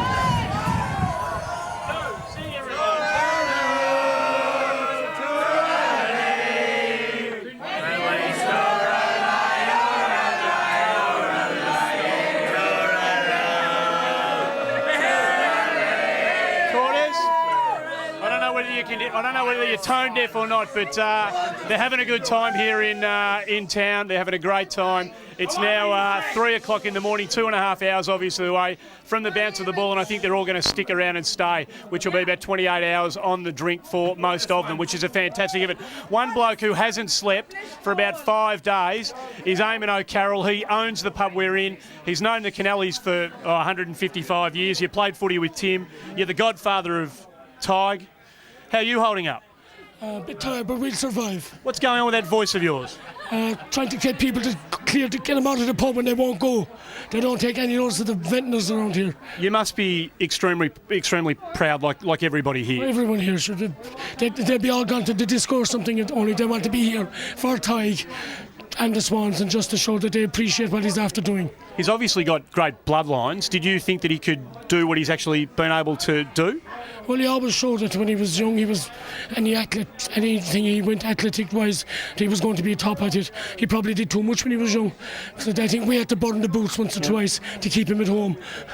But there was never any doubt whatever he was going to do, he was going to be top. And if he was one of the lads here now, and he was somebody else from Listo over there playing in the grand final, would Tig be here having a lager and watching the game? He'd be having a rake drink, a lot of it, but he'd be roaring. He was always the same. It means he's the same lad that went over there 7 years ago.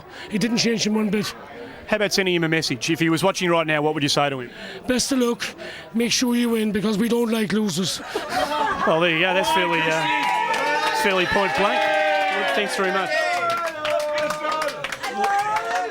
Listo's famous for a lot of athletic achievements, actually. We're finding all about it. One bloke who's achieving a fair bit is Eugene Moriarty, a lifelong childhood friend of Tig Kennelly. He's actually going to be out in Australia pretty soon, riding in the Herald Sun Tour. He's the All-Ireland Criterion champion. It's a magnificent achievement. Thanks for joining us.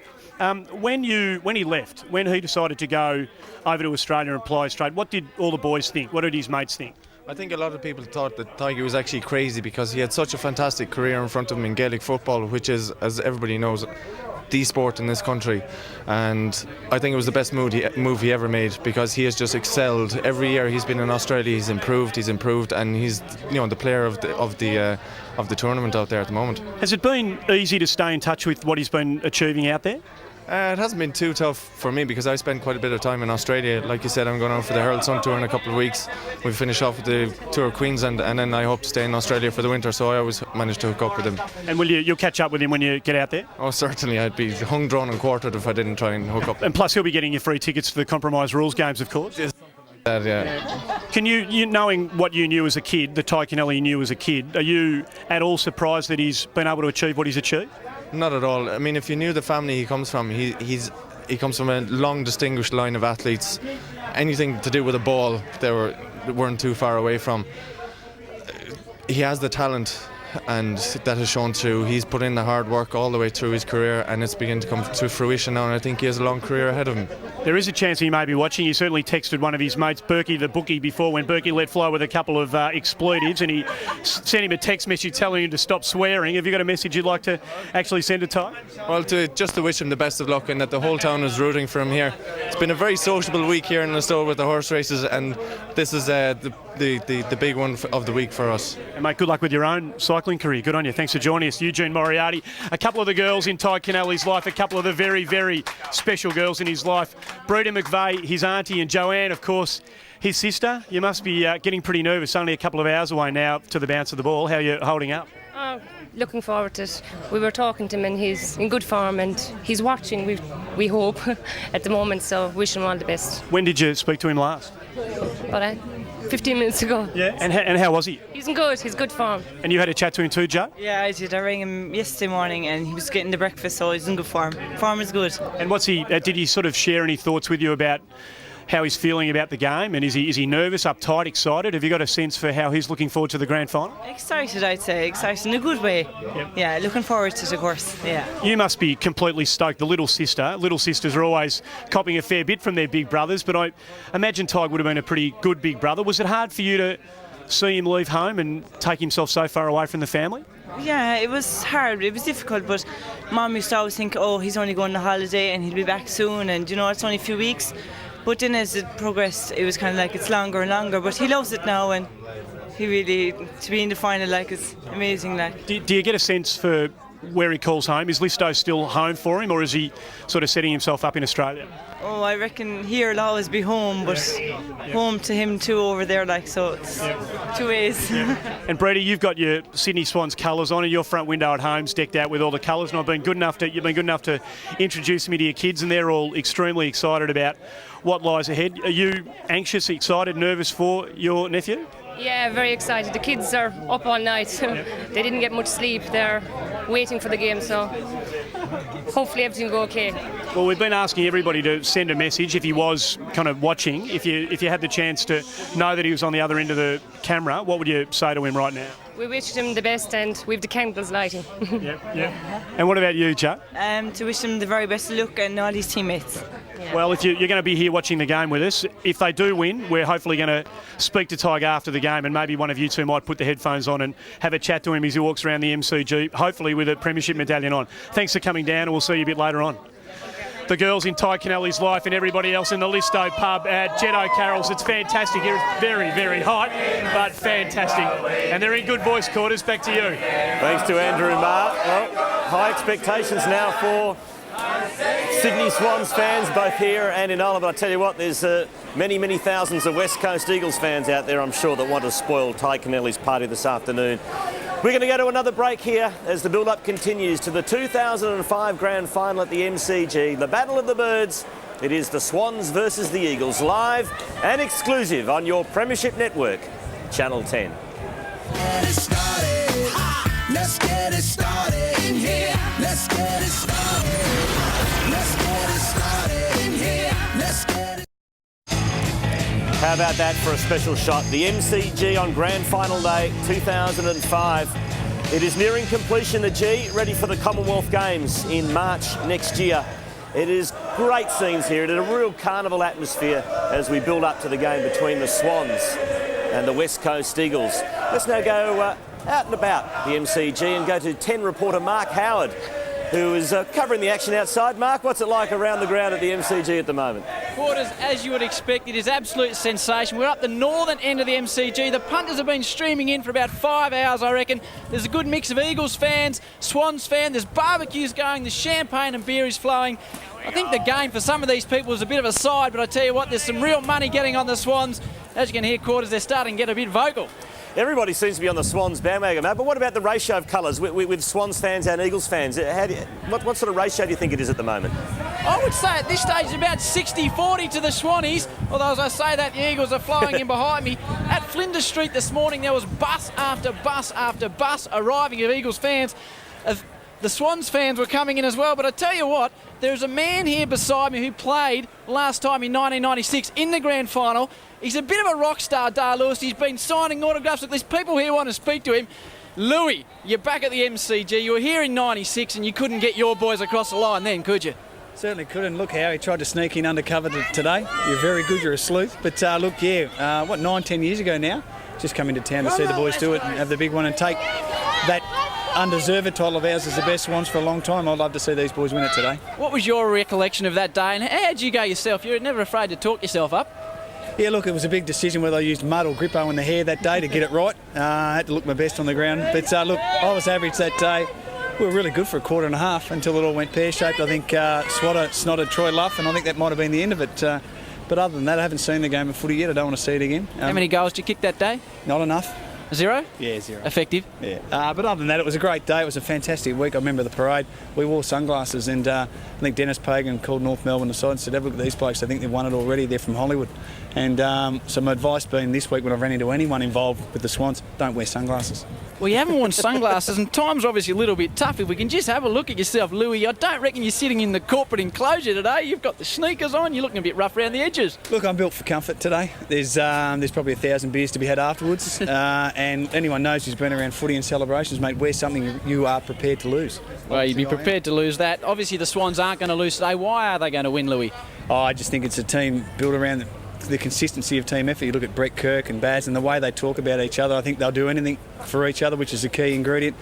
And they've built this not just over 12 months, it's been 3 years coming, this one, and I think they're really set to take it on.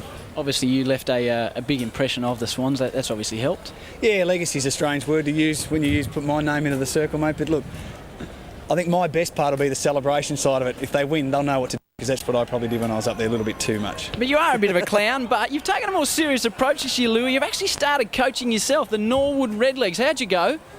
Yeah, look, still don't believe I probably got the job. That was one thing to get done. Look, we finished 6th, 2 games out of the 5, taking them from the bottom of the ladder, which was 9th. So we have moved up a couple of spots, Howie. 9 wins to 4, as opposed to 4. Look, it's an interesting experience. You're coaching guys that don't listen. Funny that, I never used to do that. Guys who don't want to train. Funny that, I never used to do that. So it's been, some would say, a bit of a comeuppance for me. But you were saying just before this cross that you probably thought you had Roosie covered, and you're a bit surprised you haven't got the main job there at the Swans. Not so much that, I just thought I would have got a berth today upstairs. Just might have picked up a couple of things he didn't see, because it's going to be a heaty battle today, and he may be a little bit frustrated at times. He pretends to be ice cool, but we all know deep down inside he's flustered. I'm sure he'll be on the mobile to you at half-time. Thanks very much, Dale. Thanks, Howie. Go Swannies. Thanks to Mark and thanks to Dale. Now, players not listen to coaches, that wouldn't happen, would it? No, I think only 98% of the time. I think when you're actually chasing the footy, yeah, because you think, I'll get the footy, some of that other stuff the coach says probably goes out. That's why really good players actually win premierships, I reckon. Yeah, they're handy, aren't they? Really. Do you have a theory about wearing sunglasses at the grand final parade? Well, actually, I must say that Dennis, I think, did the same thing in 1998 when Adelaide played North Melbourne, and I didn't really care because it was a sunny day, so why squint? Didn't make any difference then to them, did it? There seems to be a real push and a big build-up for the Swans here today. You think they're going to go home disappointed, don't you? Look, I'm like everyone, I think. My heart says, come on, Swannies, but just logically looking through the two teams, and that can change easy, we know that, but the Eagles have been very good all year. Very good all year. Well, speaking of the Eagles, let's now hear from their coach, John Worsfold. He spoke to Tim Lane after yesterday's grand final parade. John, you turned 37 the day after the grand final. Have you made plans for your birthday celebration? No, I haven't. No. Haven't really considered anything about Sunday yet. I guess you've been used over the years to having to fit a birthday into football at this time of many years. Do you feel as though in some way you were born to be doing this? I have considered that in the past. Being born on the 25th of September, it generally is a special day, and I know when I was born, East Perth, which was the side my dad played for, were in the grand final, and I was born 200 metres from Subiaco Oval on grand final week, so it's had a strong link with me. A sense of destiny? Well, maybe in 91 I questioned it, and then in 1992 I thought maybe this is panning out okay. But I can't change my birthday. It's there, and it's always going to be in grand final week. And we always like to forget our birthdays, and I'd rather remember the grand finals than forget my birthdays. The playing days came to an end, and it was to coaching, and you were prepared to move from one side of the country to the other to learn all about it. Did you always see yourself undertaking this task of coaching a team? Certainly not always, no. After my playing career finished, I hadn't really had any drive to become a coach, but I had a drive to stay involved and help AFL footballers in some way. I wanted to be involved in the game where I could see people grow and get the opportunities that I'd had. So I had a year where I didn't have any involvement with clubs, and then during that season, where I was out of the game, I had some approaches from obviously the Carlton Football Club and also from the West Coast Eagles and Fremantle about my interest in getting involved. And that's when I really started to consider what did I want to do, and it was pretty strong that I thought I would love to be involved back with an AFL football club. It's sometimes said that football teams reflect the personalities of their coaches. Does this West Coast team reflect yours? I think a little bit. I suppose it's a little bit of what we ask of our players and how to conduct themselves. It comes from my beliefs, a lot of my beliefs, not all of them, but the West Coast Eagles as a club has a very professional culture, but also a culture of not really grandstanding too much, and that fits with me, and that's probably the way our players have been. It's fairly understated, and I don't think they've received too many accolades throughout what they've achieved this year so far. But that's fine by us too. We're not out there to receive those accolades. We're just out there to perform our best each week. Hard decisions are required of coaches at this time of year, sometimes. Quinton Lynch, for example. Yeah, very tough Tough? decision. Very tough. Yeah, very tough. But tough in terms of knowing it's going to be tough on an individual, but not tough in terms of doing what we believe is right for the team and the club to go forward and put the team on the field that we believe is the one to win. And that doesn't mean we're right by making that decision, but it's what we're employed to do, and that's our responsibility to the football club. So they are tough, but they're there to be made. There's been another side to your coaching, players wearing blindfolds at training and crashing over fences and other little exercises. Has that been designed to make football fun? Well, the crashing into the fence wasn't really designed. That came about part of it. But it just changes things up a lot. And, football does become fairly routine. We like to change it up, but not just for the sake of it. We also believe that players learn from having different activities where they've got to rely on each other a bit more.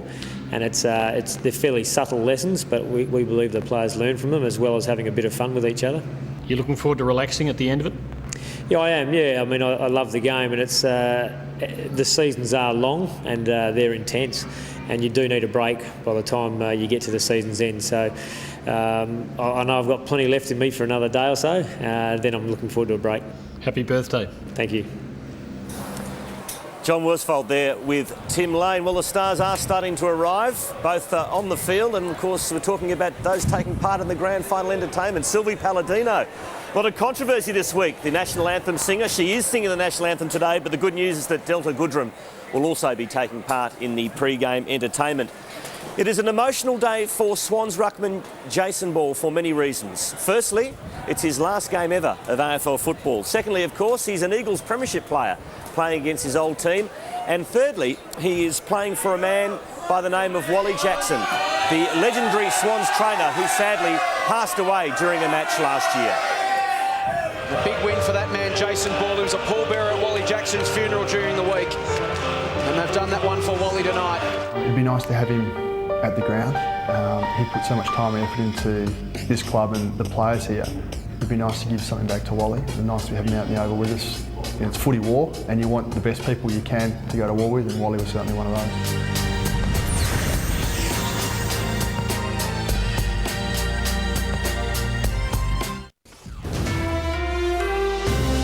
Special Grand Final edition of 10 News, fans flood the G, claiming their seats for the big game as last-minute interstaters invade the city.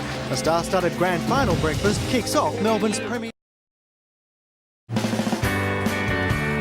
Perfect day for a game of football for 2005 AFL Grand Final day. Eagles against the Swans. Bit of breeze, but nothing too much to get worried about. There's a bit of a controversy perhaps looming in the Sydney Swans rooms. We're going to go down there shortly and find out what's happening.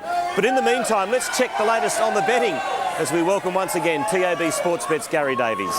Thanks, Quarters. And since we spoke earlier in the day, perhaps the confidence in the Swans is waning because they've been $1.85 out to $1.90. So West Coast now favourite at $1.85 for the Grand Final. In the first goal kicker, Barry Hall, $8 earlier in the week, now into $7.50. O'Loughlin, second pick at $8. Today, Michael Gardner, 11 into 10.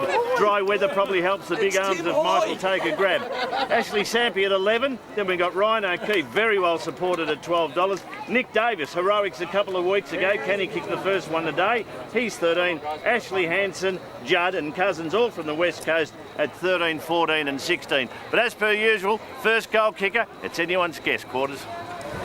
Let's check the competition, the Toyota competition for the Norm Smith Medal this afternoon for your chance to win a Toyota Hilux valued at over $47,000. Now, SMS the full name of the player who you think will be awarded today's Norm Smith Medal. Now, this is the number to SMS, 1979 5555. That number again, 1979 5555 to enter your chance to win a Toyota Hilux. And one of the highlights of Grand Final Day is the Gillette M3 Power Grand Final Sprint. Time now to take a look at the heats as we welcome veteran broadcaster, Sports Mr Versatile, legendary greyhound racing caller, calling the Grand Final Sprint, Peter Donegan. Thank you, Stephen. Still the same intro I see after all these years. There's the field for the first heat of the Grand Final Sprint and some of the men to watch here. Shannon Burns, the speedster from Geelong, Shannon Watt from the Kangaroos, and also the #1 draft pick of last year, Brett Delidio from Richmond in lane number 6. So let's have a look at the first of the heats at Punt Road. And Lee Montagna very slow to begin. Delidio with a good start. Shannon Burns from Geelong also going well. Shannon Watt in the middle showing up. Jordan Bannister also running well, but it's the young man, Brett Delidio, who takes out the first heat from Shannon Burns and Jordan Bannister. Very impressive too. He'll probably be just about favourite for the final. So on to the second of the heats. And Chris Egan, the talented youngster from Collingwood. We're also looking out for Campbell Brown, a finalist here 3 years ago, finished 5th. And Daniel Pearce from Port Adelaide, the 19-year-old, also might take a bit of catching. Daniel Pearce standing up at the start and falling over, so that's the end of him.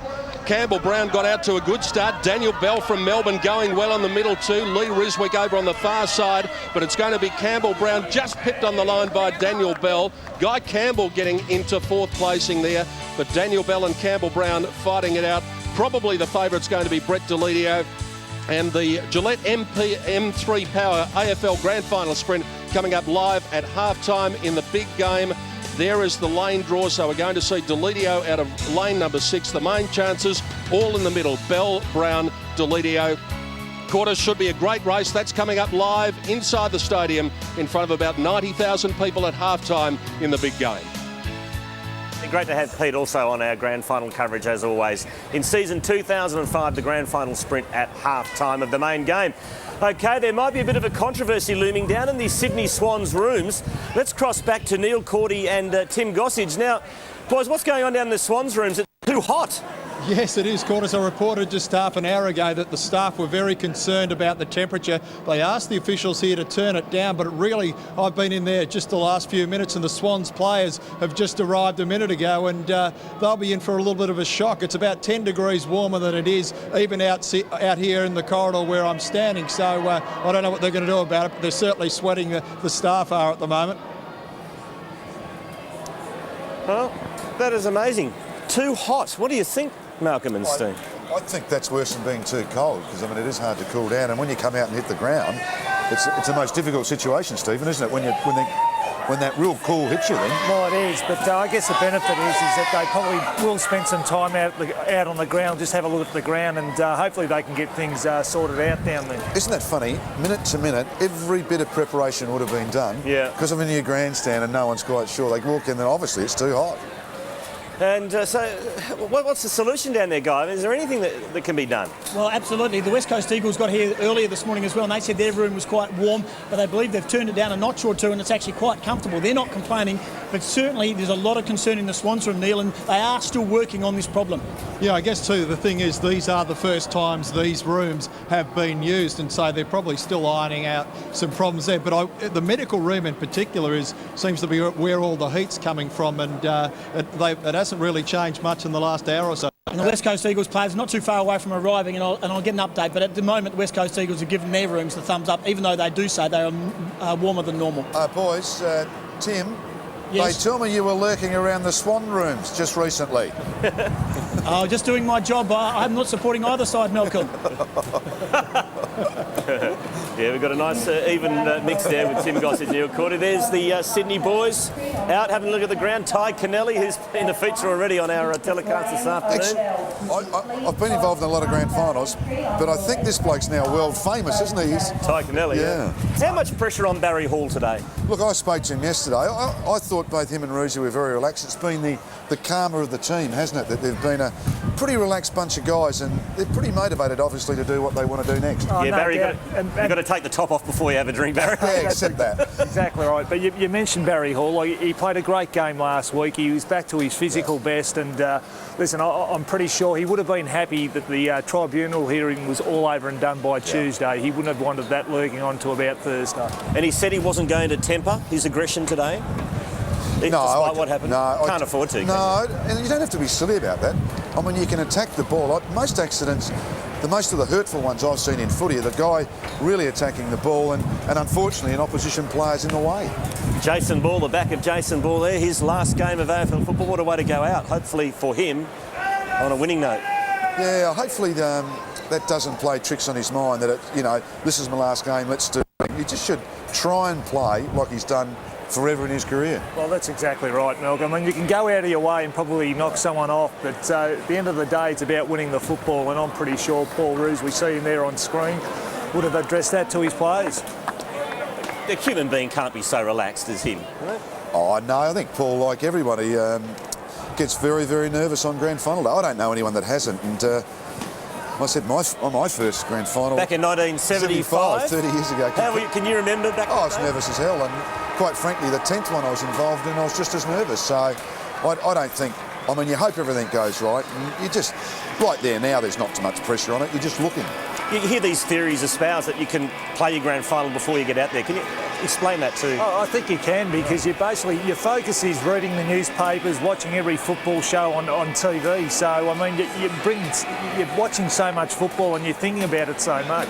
But obviously, I'm pretty sure that would have been addressed throughout each of those clubs, and their preparation would be spot on.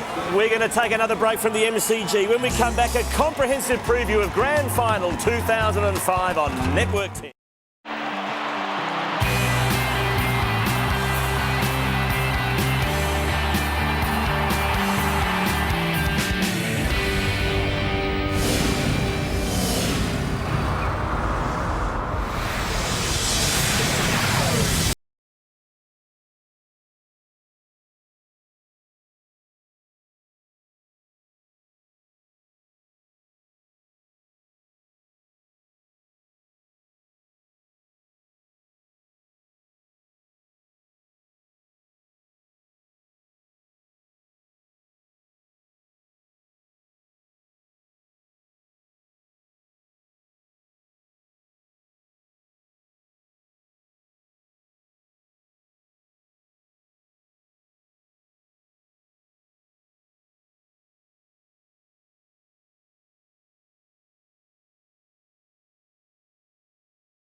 photos of the West Coast Eagles and the Sydney Swans. Our build-up continues here outside the MCG on Grand Final Day 2005.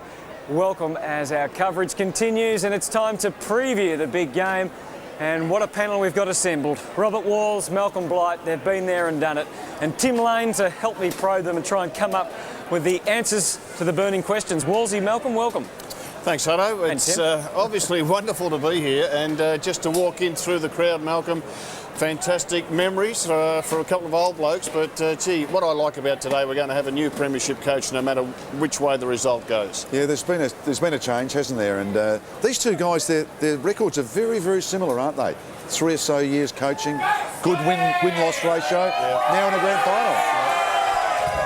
What about the players? How will they be feeling right now? The Eagles we're going to see some shots of the Eagles here arriving, coming off the bus. A lot of we think we know the Sydney team will be unchanged. Still speculation about the Eagles and whether or not Phil Matera will play. I'm told that he had a run with the boys this morning outside the team hotel, moved pretty well, kicked the footy around. There was a suggestion too that perhaps Travis Gasper could be someone who may miss out. We won't know till we get the teams in a couple of hours' time. Watched him train yesterday, Anthony. He hasn't played virtually for 6 weeks. He didn't play well prior to being injured, so I don't think they'll risk him, Robert. I don't think they will either, Malcolm. I saw him train yesterday, and he didn't move all that freely as far as I was concerned. And his record in finals has been poor. He's been a wonderful player for them over the journey, and he's averaged 2 goals a game as that specialist forward pocket. And he's done that again this season, averaging 2 goals a game. But in his finals performances, he's nowhere near that. And as you say, he's missed a lot of football in the last 6 weeks. There he is. And I would think that to put him into a grand final with that limited preparation is a huge risk, and I think John Worsfold's hard and tough enough to make a decision which might be, well, you don't play. The flip side of it, of course, is that without him and without Lynch, they're 3 leading goal kickers this season, but if you look at careers, have totaled fewer than 500 goals between them. I mean, they need someone who is a reliable source of goals. And I think 23 goals, isn't it, is the highest tally if you take out Matera and Lynch. So that's, as you said, that's the flip side. They kicked 15 goals last week, and there was no Lynch and there was no Matera. And I think, Tim, that today the West Coast Eagles, for them to win, I reckon they'll need 11 or 12 goal kickers, because you can't. I don't think they've got 2 or 3 who are capable of kicking 5 or 6, kicking bags of goals, as we know a Barry Hall and O'Loughlin and a Davis can do. I think the Eagles will need a big spread. Malcolm, is there a Shane Allen? Well, there may be. Could Gasper play full forward? I've got a funny idea they might do something different with Gardner. I know he's going to play full forward, but I just wonder if they throw him out to centre half forward and put Hansen, just to switch it round a bit. Let's talk about the Swans. We'll get back to the Eagles as we go. The week for the Swans, I mean, an amazing week it's been, but really the drama surrounding Barry Hall, at least by Tuesday, it was all done and dusted. It was, Anthony, and look, talking to Gerard Healy, the Sydney Brownlow medalist from 1987, he just reckons that the force is with Sydney, and it's hard to argue against him because so many things have fallen into place for them. They won that final against Geelong with just seconds on the clock.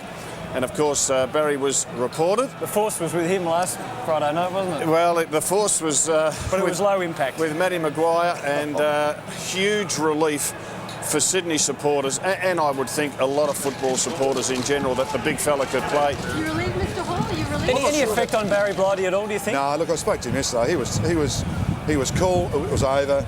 They all felt pretty confident that he would get off. The thing I was going to say about the force being with you, Anthony, you might remember these, being involved in a couple of great after the siren wins with Geelong, and fronted up to a grand final that's in finals, and then fronted up to a grand final against the Eagles. 80 points later, mate. The force sometimes goes very quickly.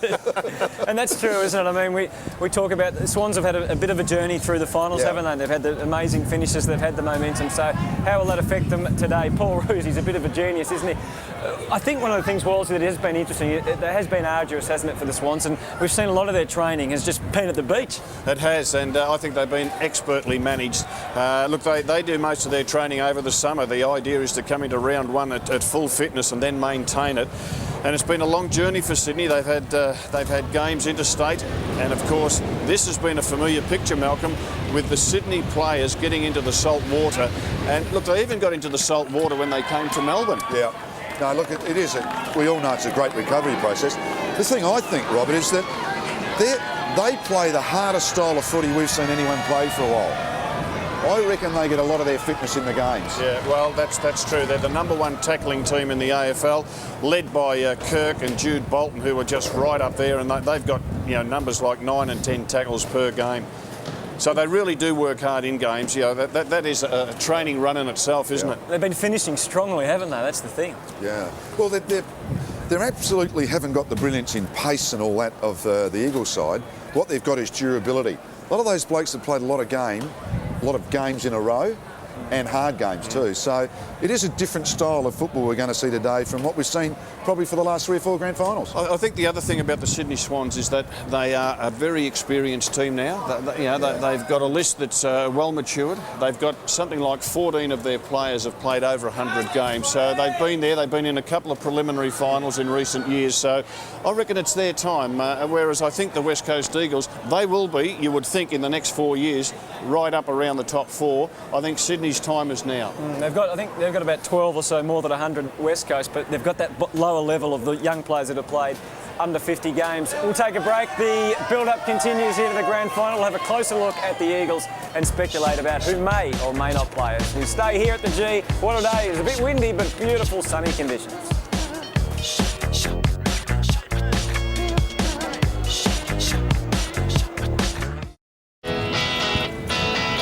We're back at the MCG and we're inside the West Coast Eagles rooms. Under 2 hours to the bounce of the ball. Dig deep, you can see the signs. Strength, commitment and character.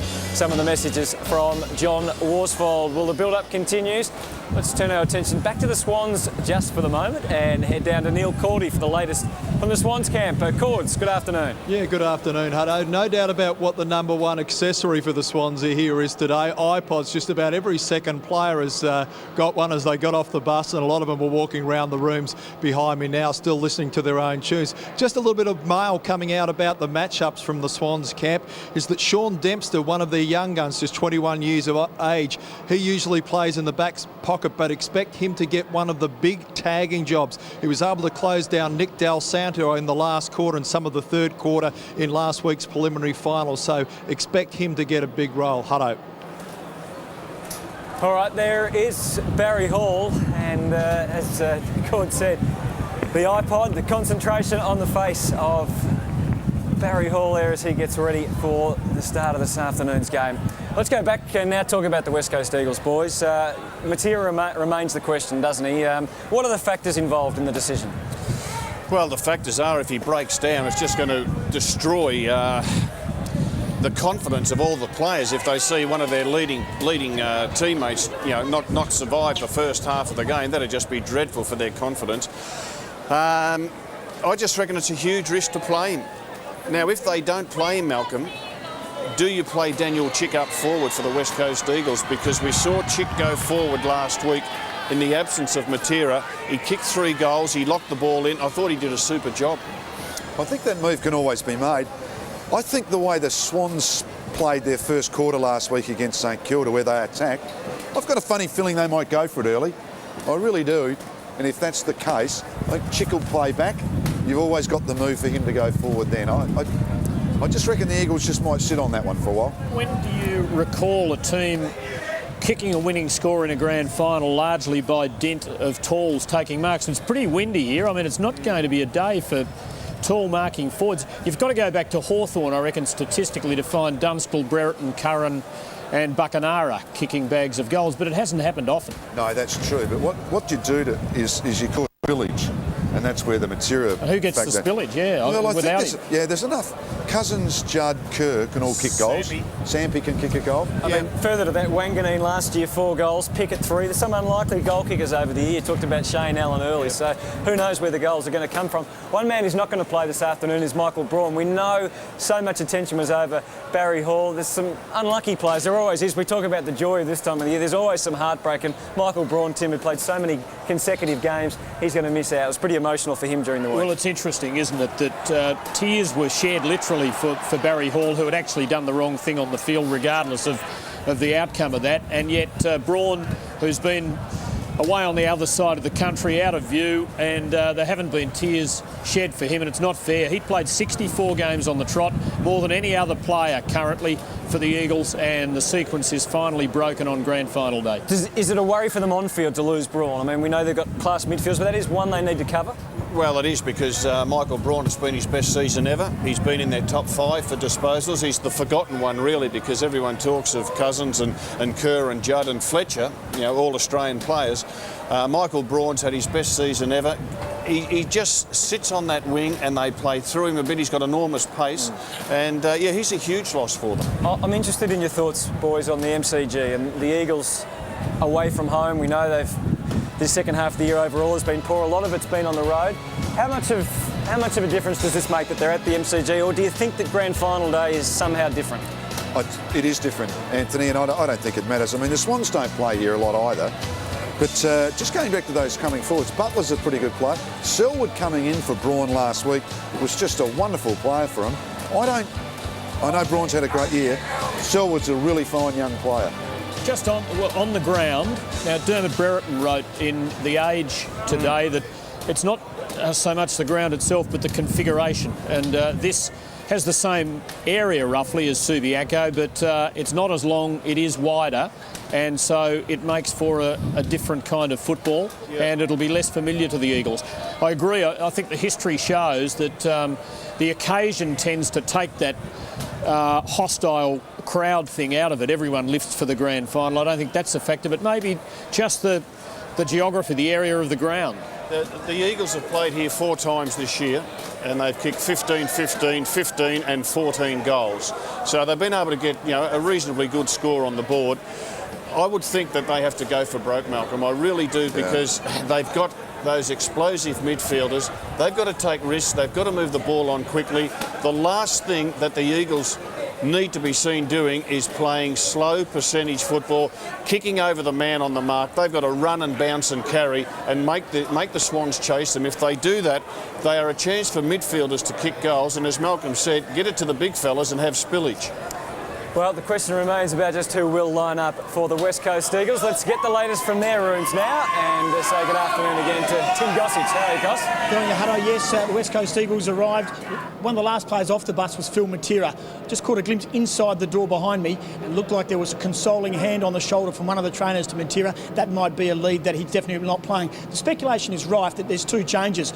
Green and Adkins in for Gasper and Phil Matera. That has been the word around the traps for 24 hours, and nothing's changed today. The Eagles look very focused. John Worsfold cracked a smile, which he hasn't done for a couple of days. He's very, very focused and in the zone, so to speak. I can tell you that the big stories keep rolling. The Swans have had trouble with the temperature of their rooms. Well, the Eagles had no bath plugs, but emergency supplies have arrived.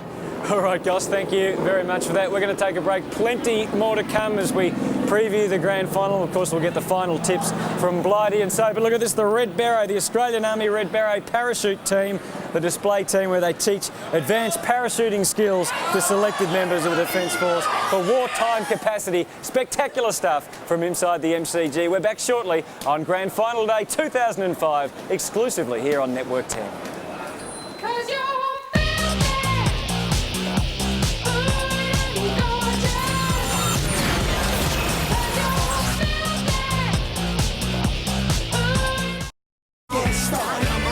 It is a spectacular day at the MCG as the colour and movement of the build-up continues. Look at that, fine conditions. I've been scolded though. Malcolm said I'm not allowed to say it's warm. It's certainly blustery and fine out here, but just a little bit cool, but it's going to be great conditions.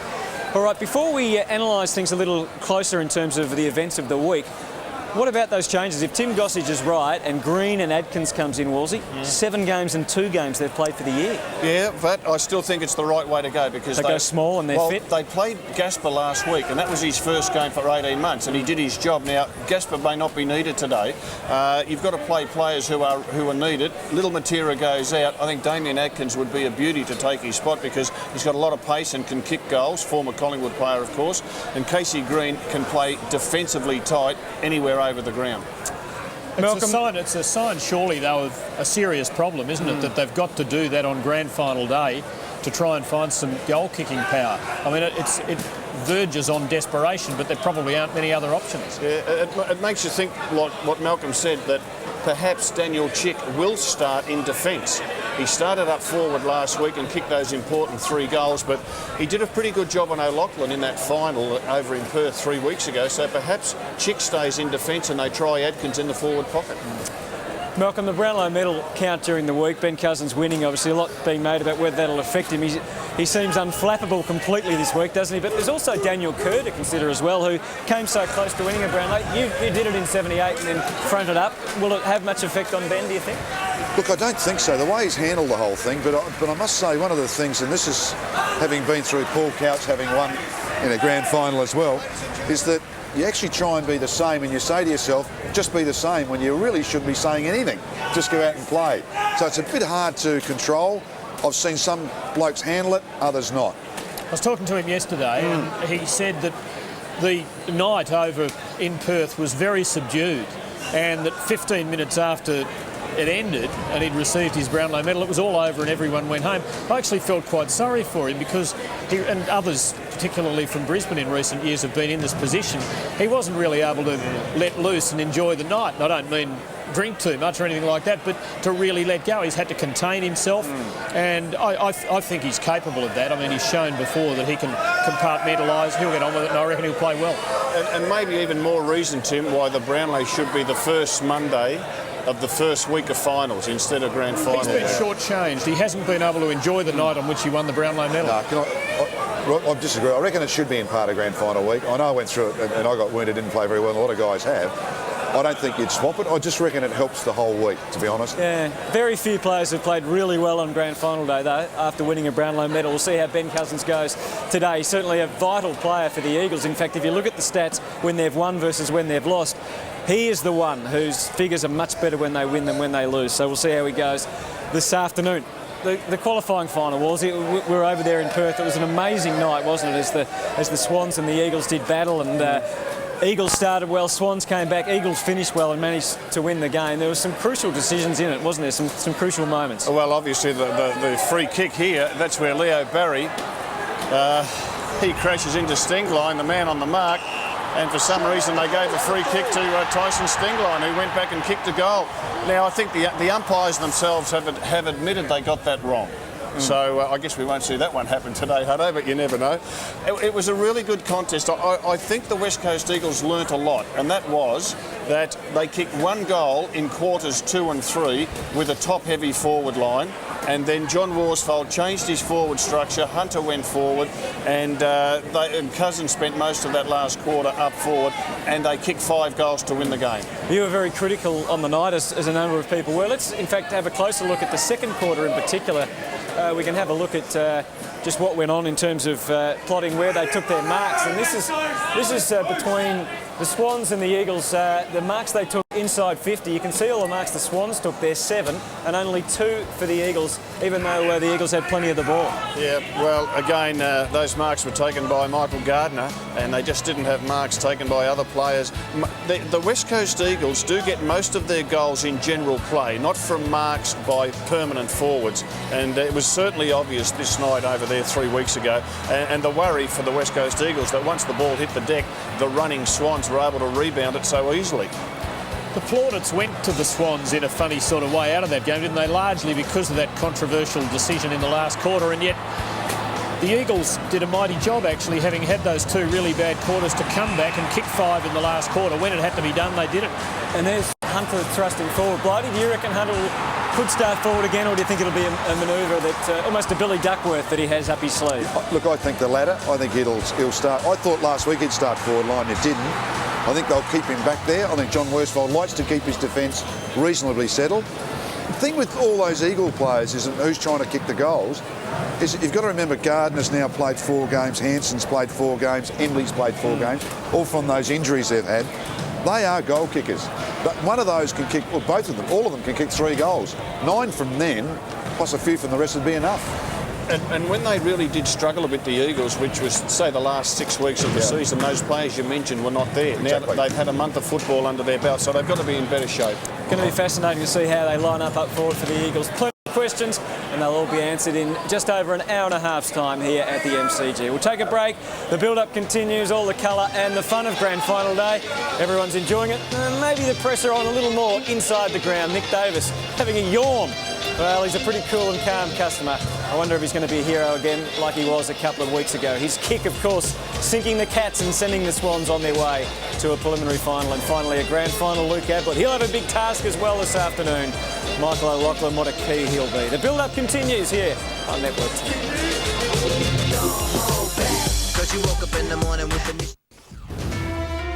In our special grand final edition of 10 News, the big day arrives. Fans flood the G and the city as the interstate invasion continues, some still searching for their tickets to grand final glory. Meanwhile, Brisbane Lion Jason Ackermanis has been named Football Personality.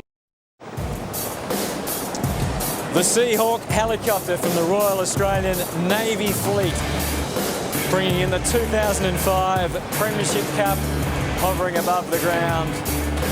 And out will emerge the prize that everyone is looking for this afternoon. Who's going to be holding that at the end of the day? Will it be Paul Roos, perhaps, or John Worsfold? Speaking of Paul Roos,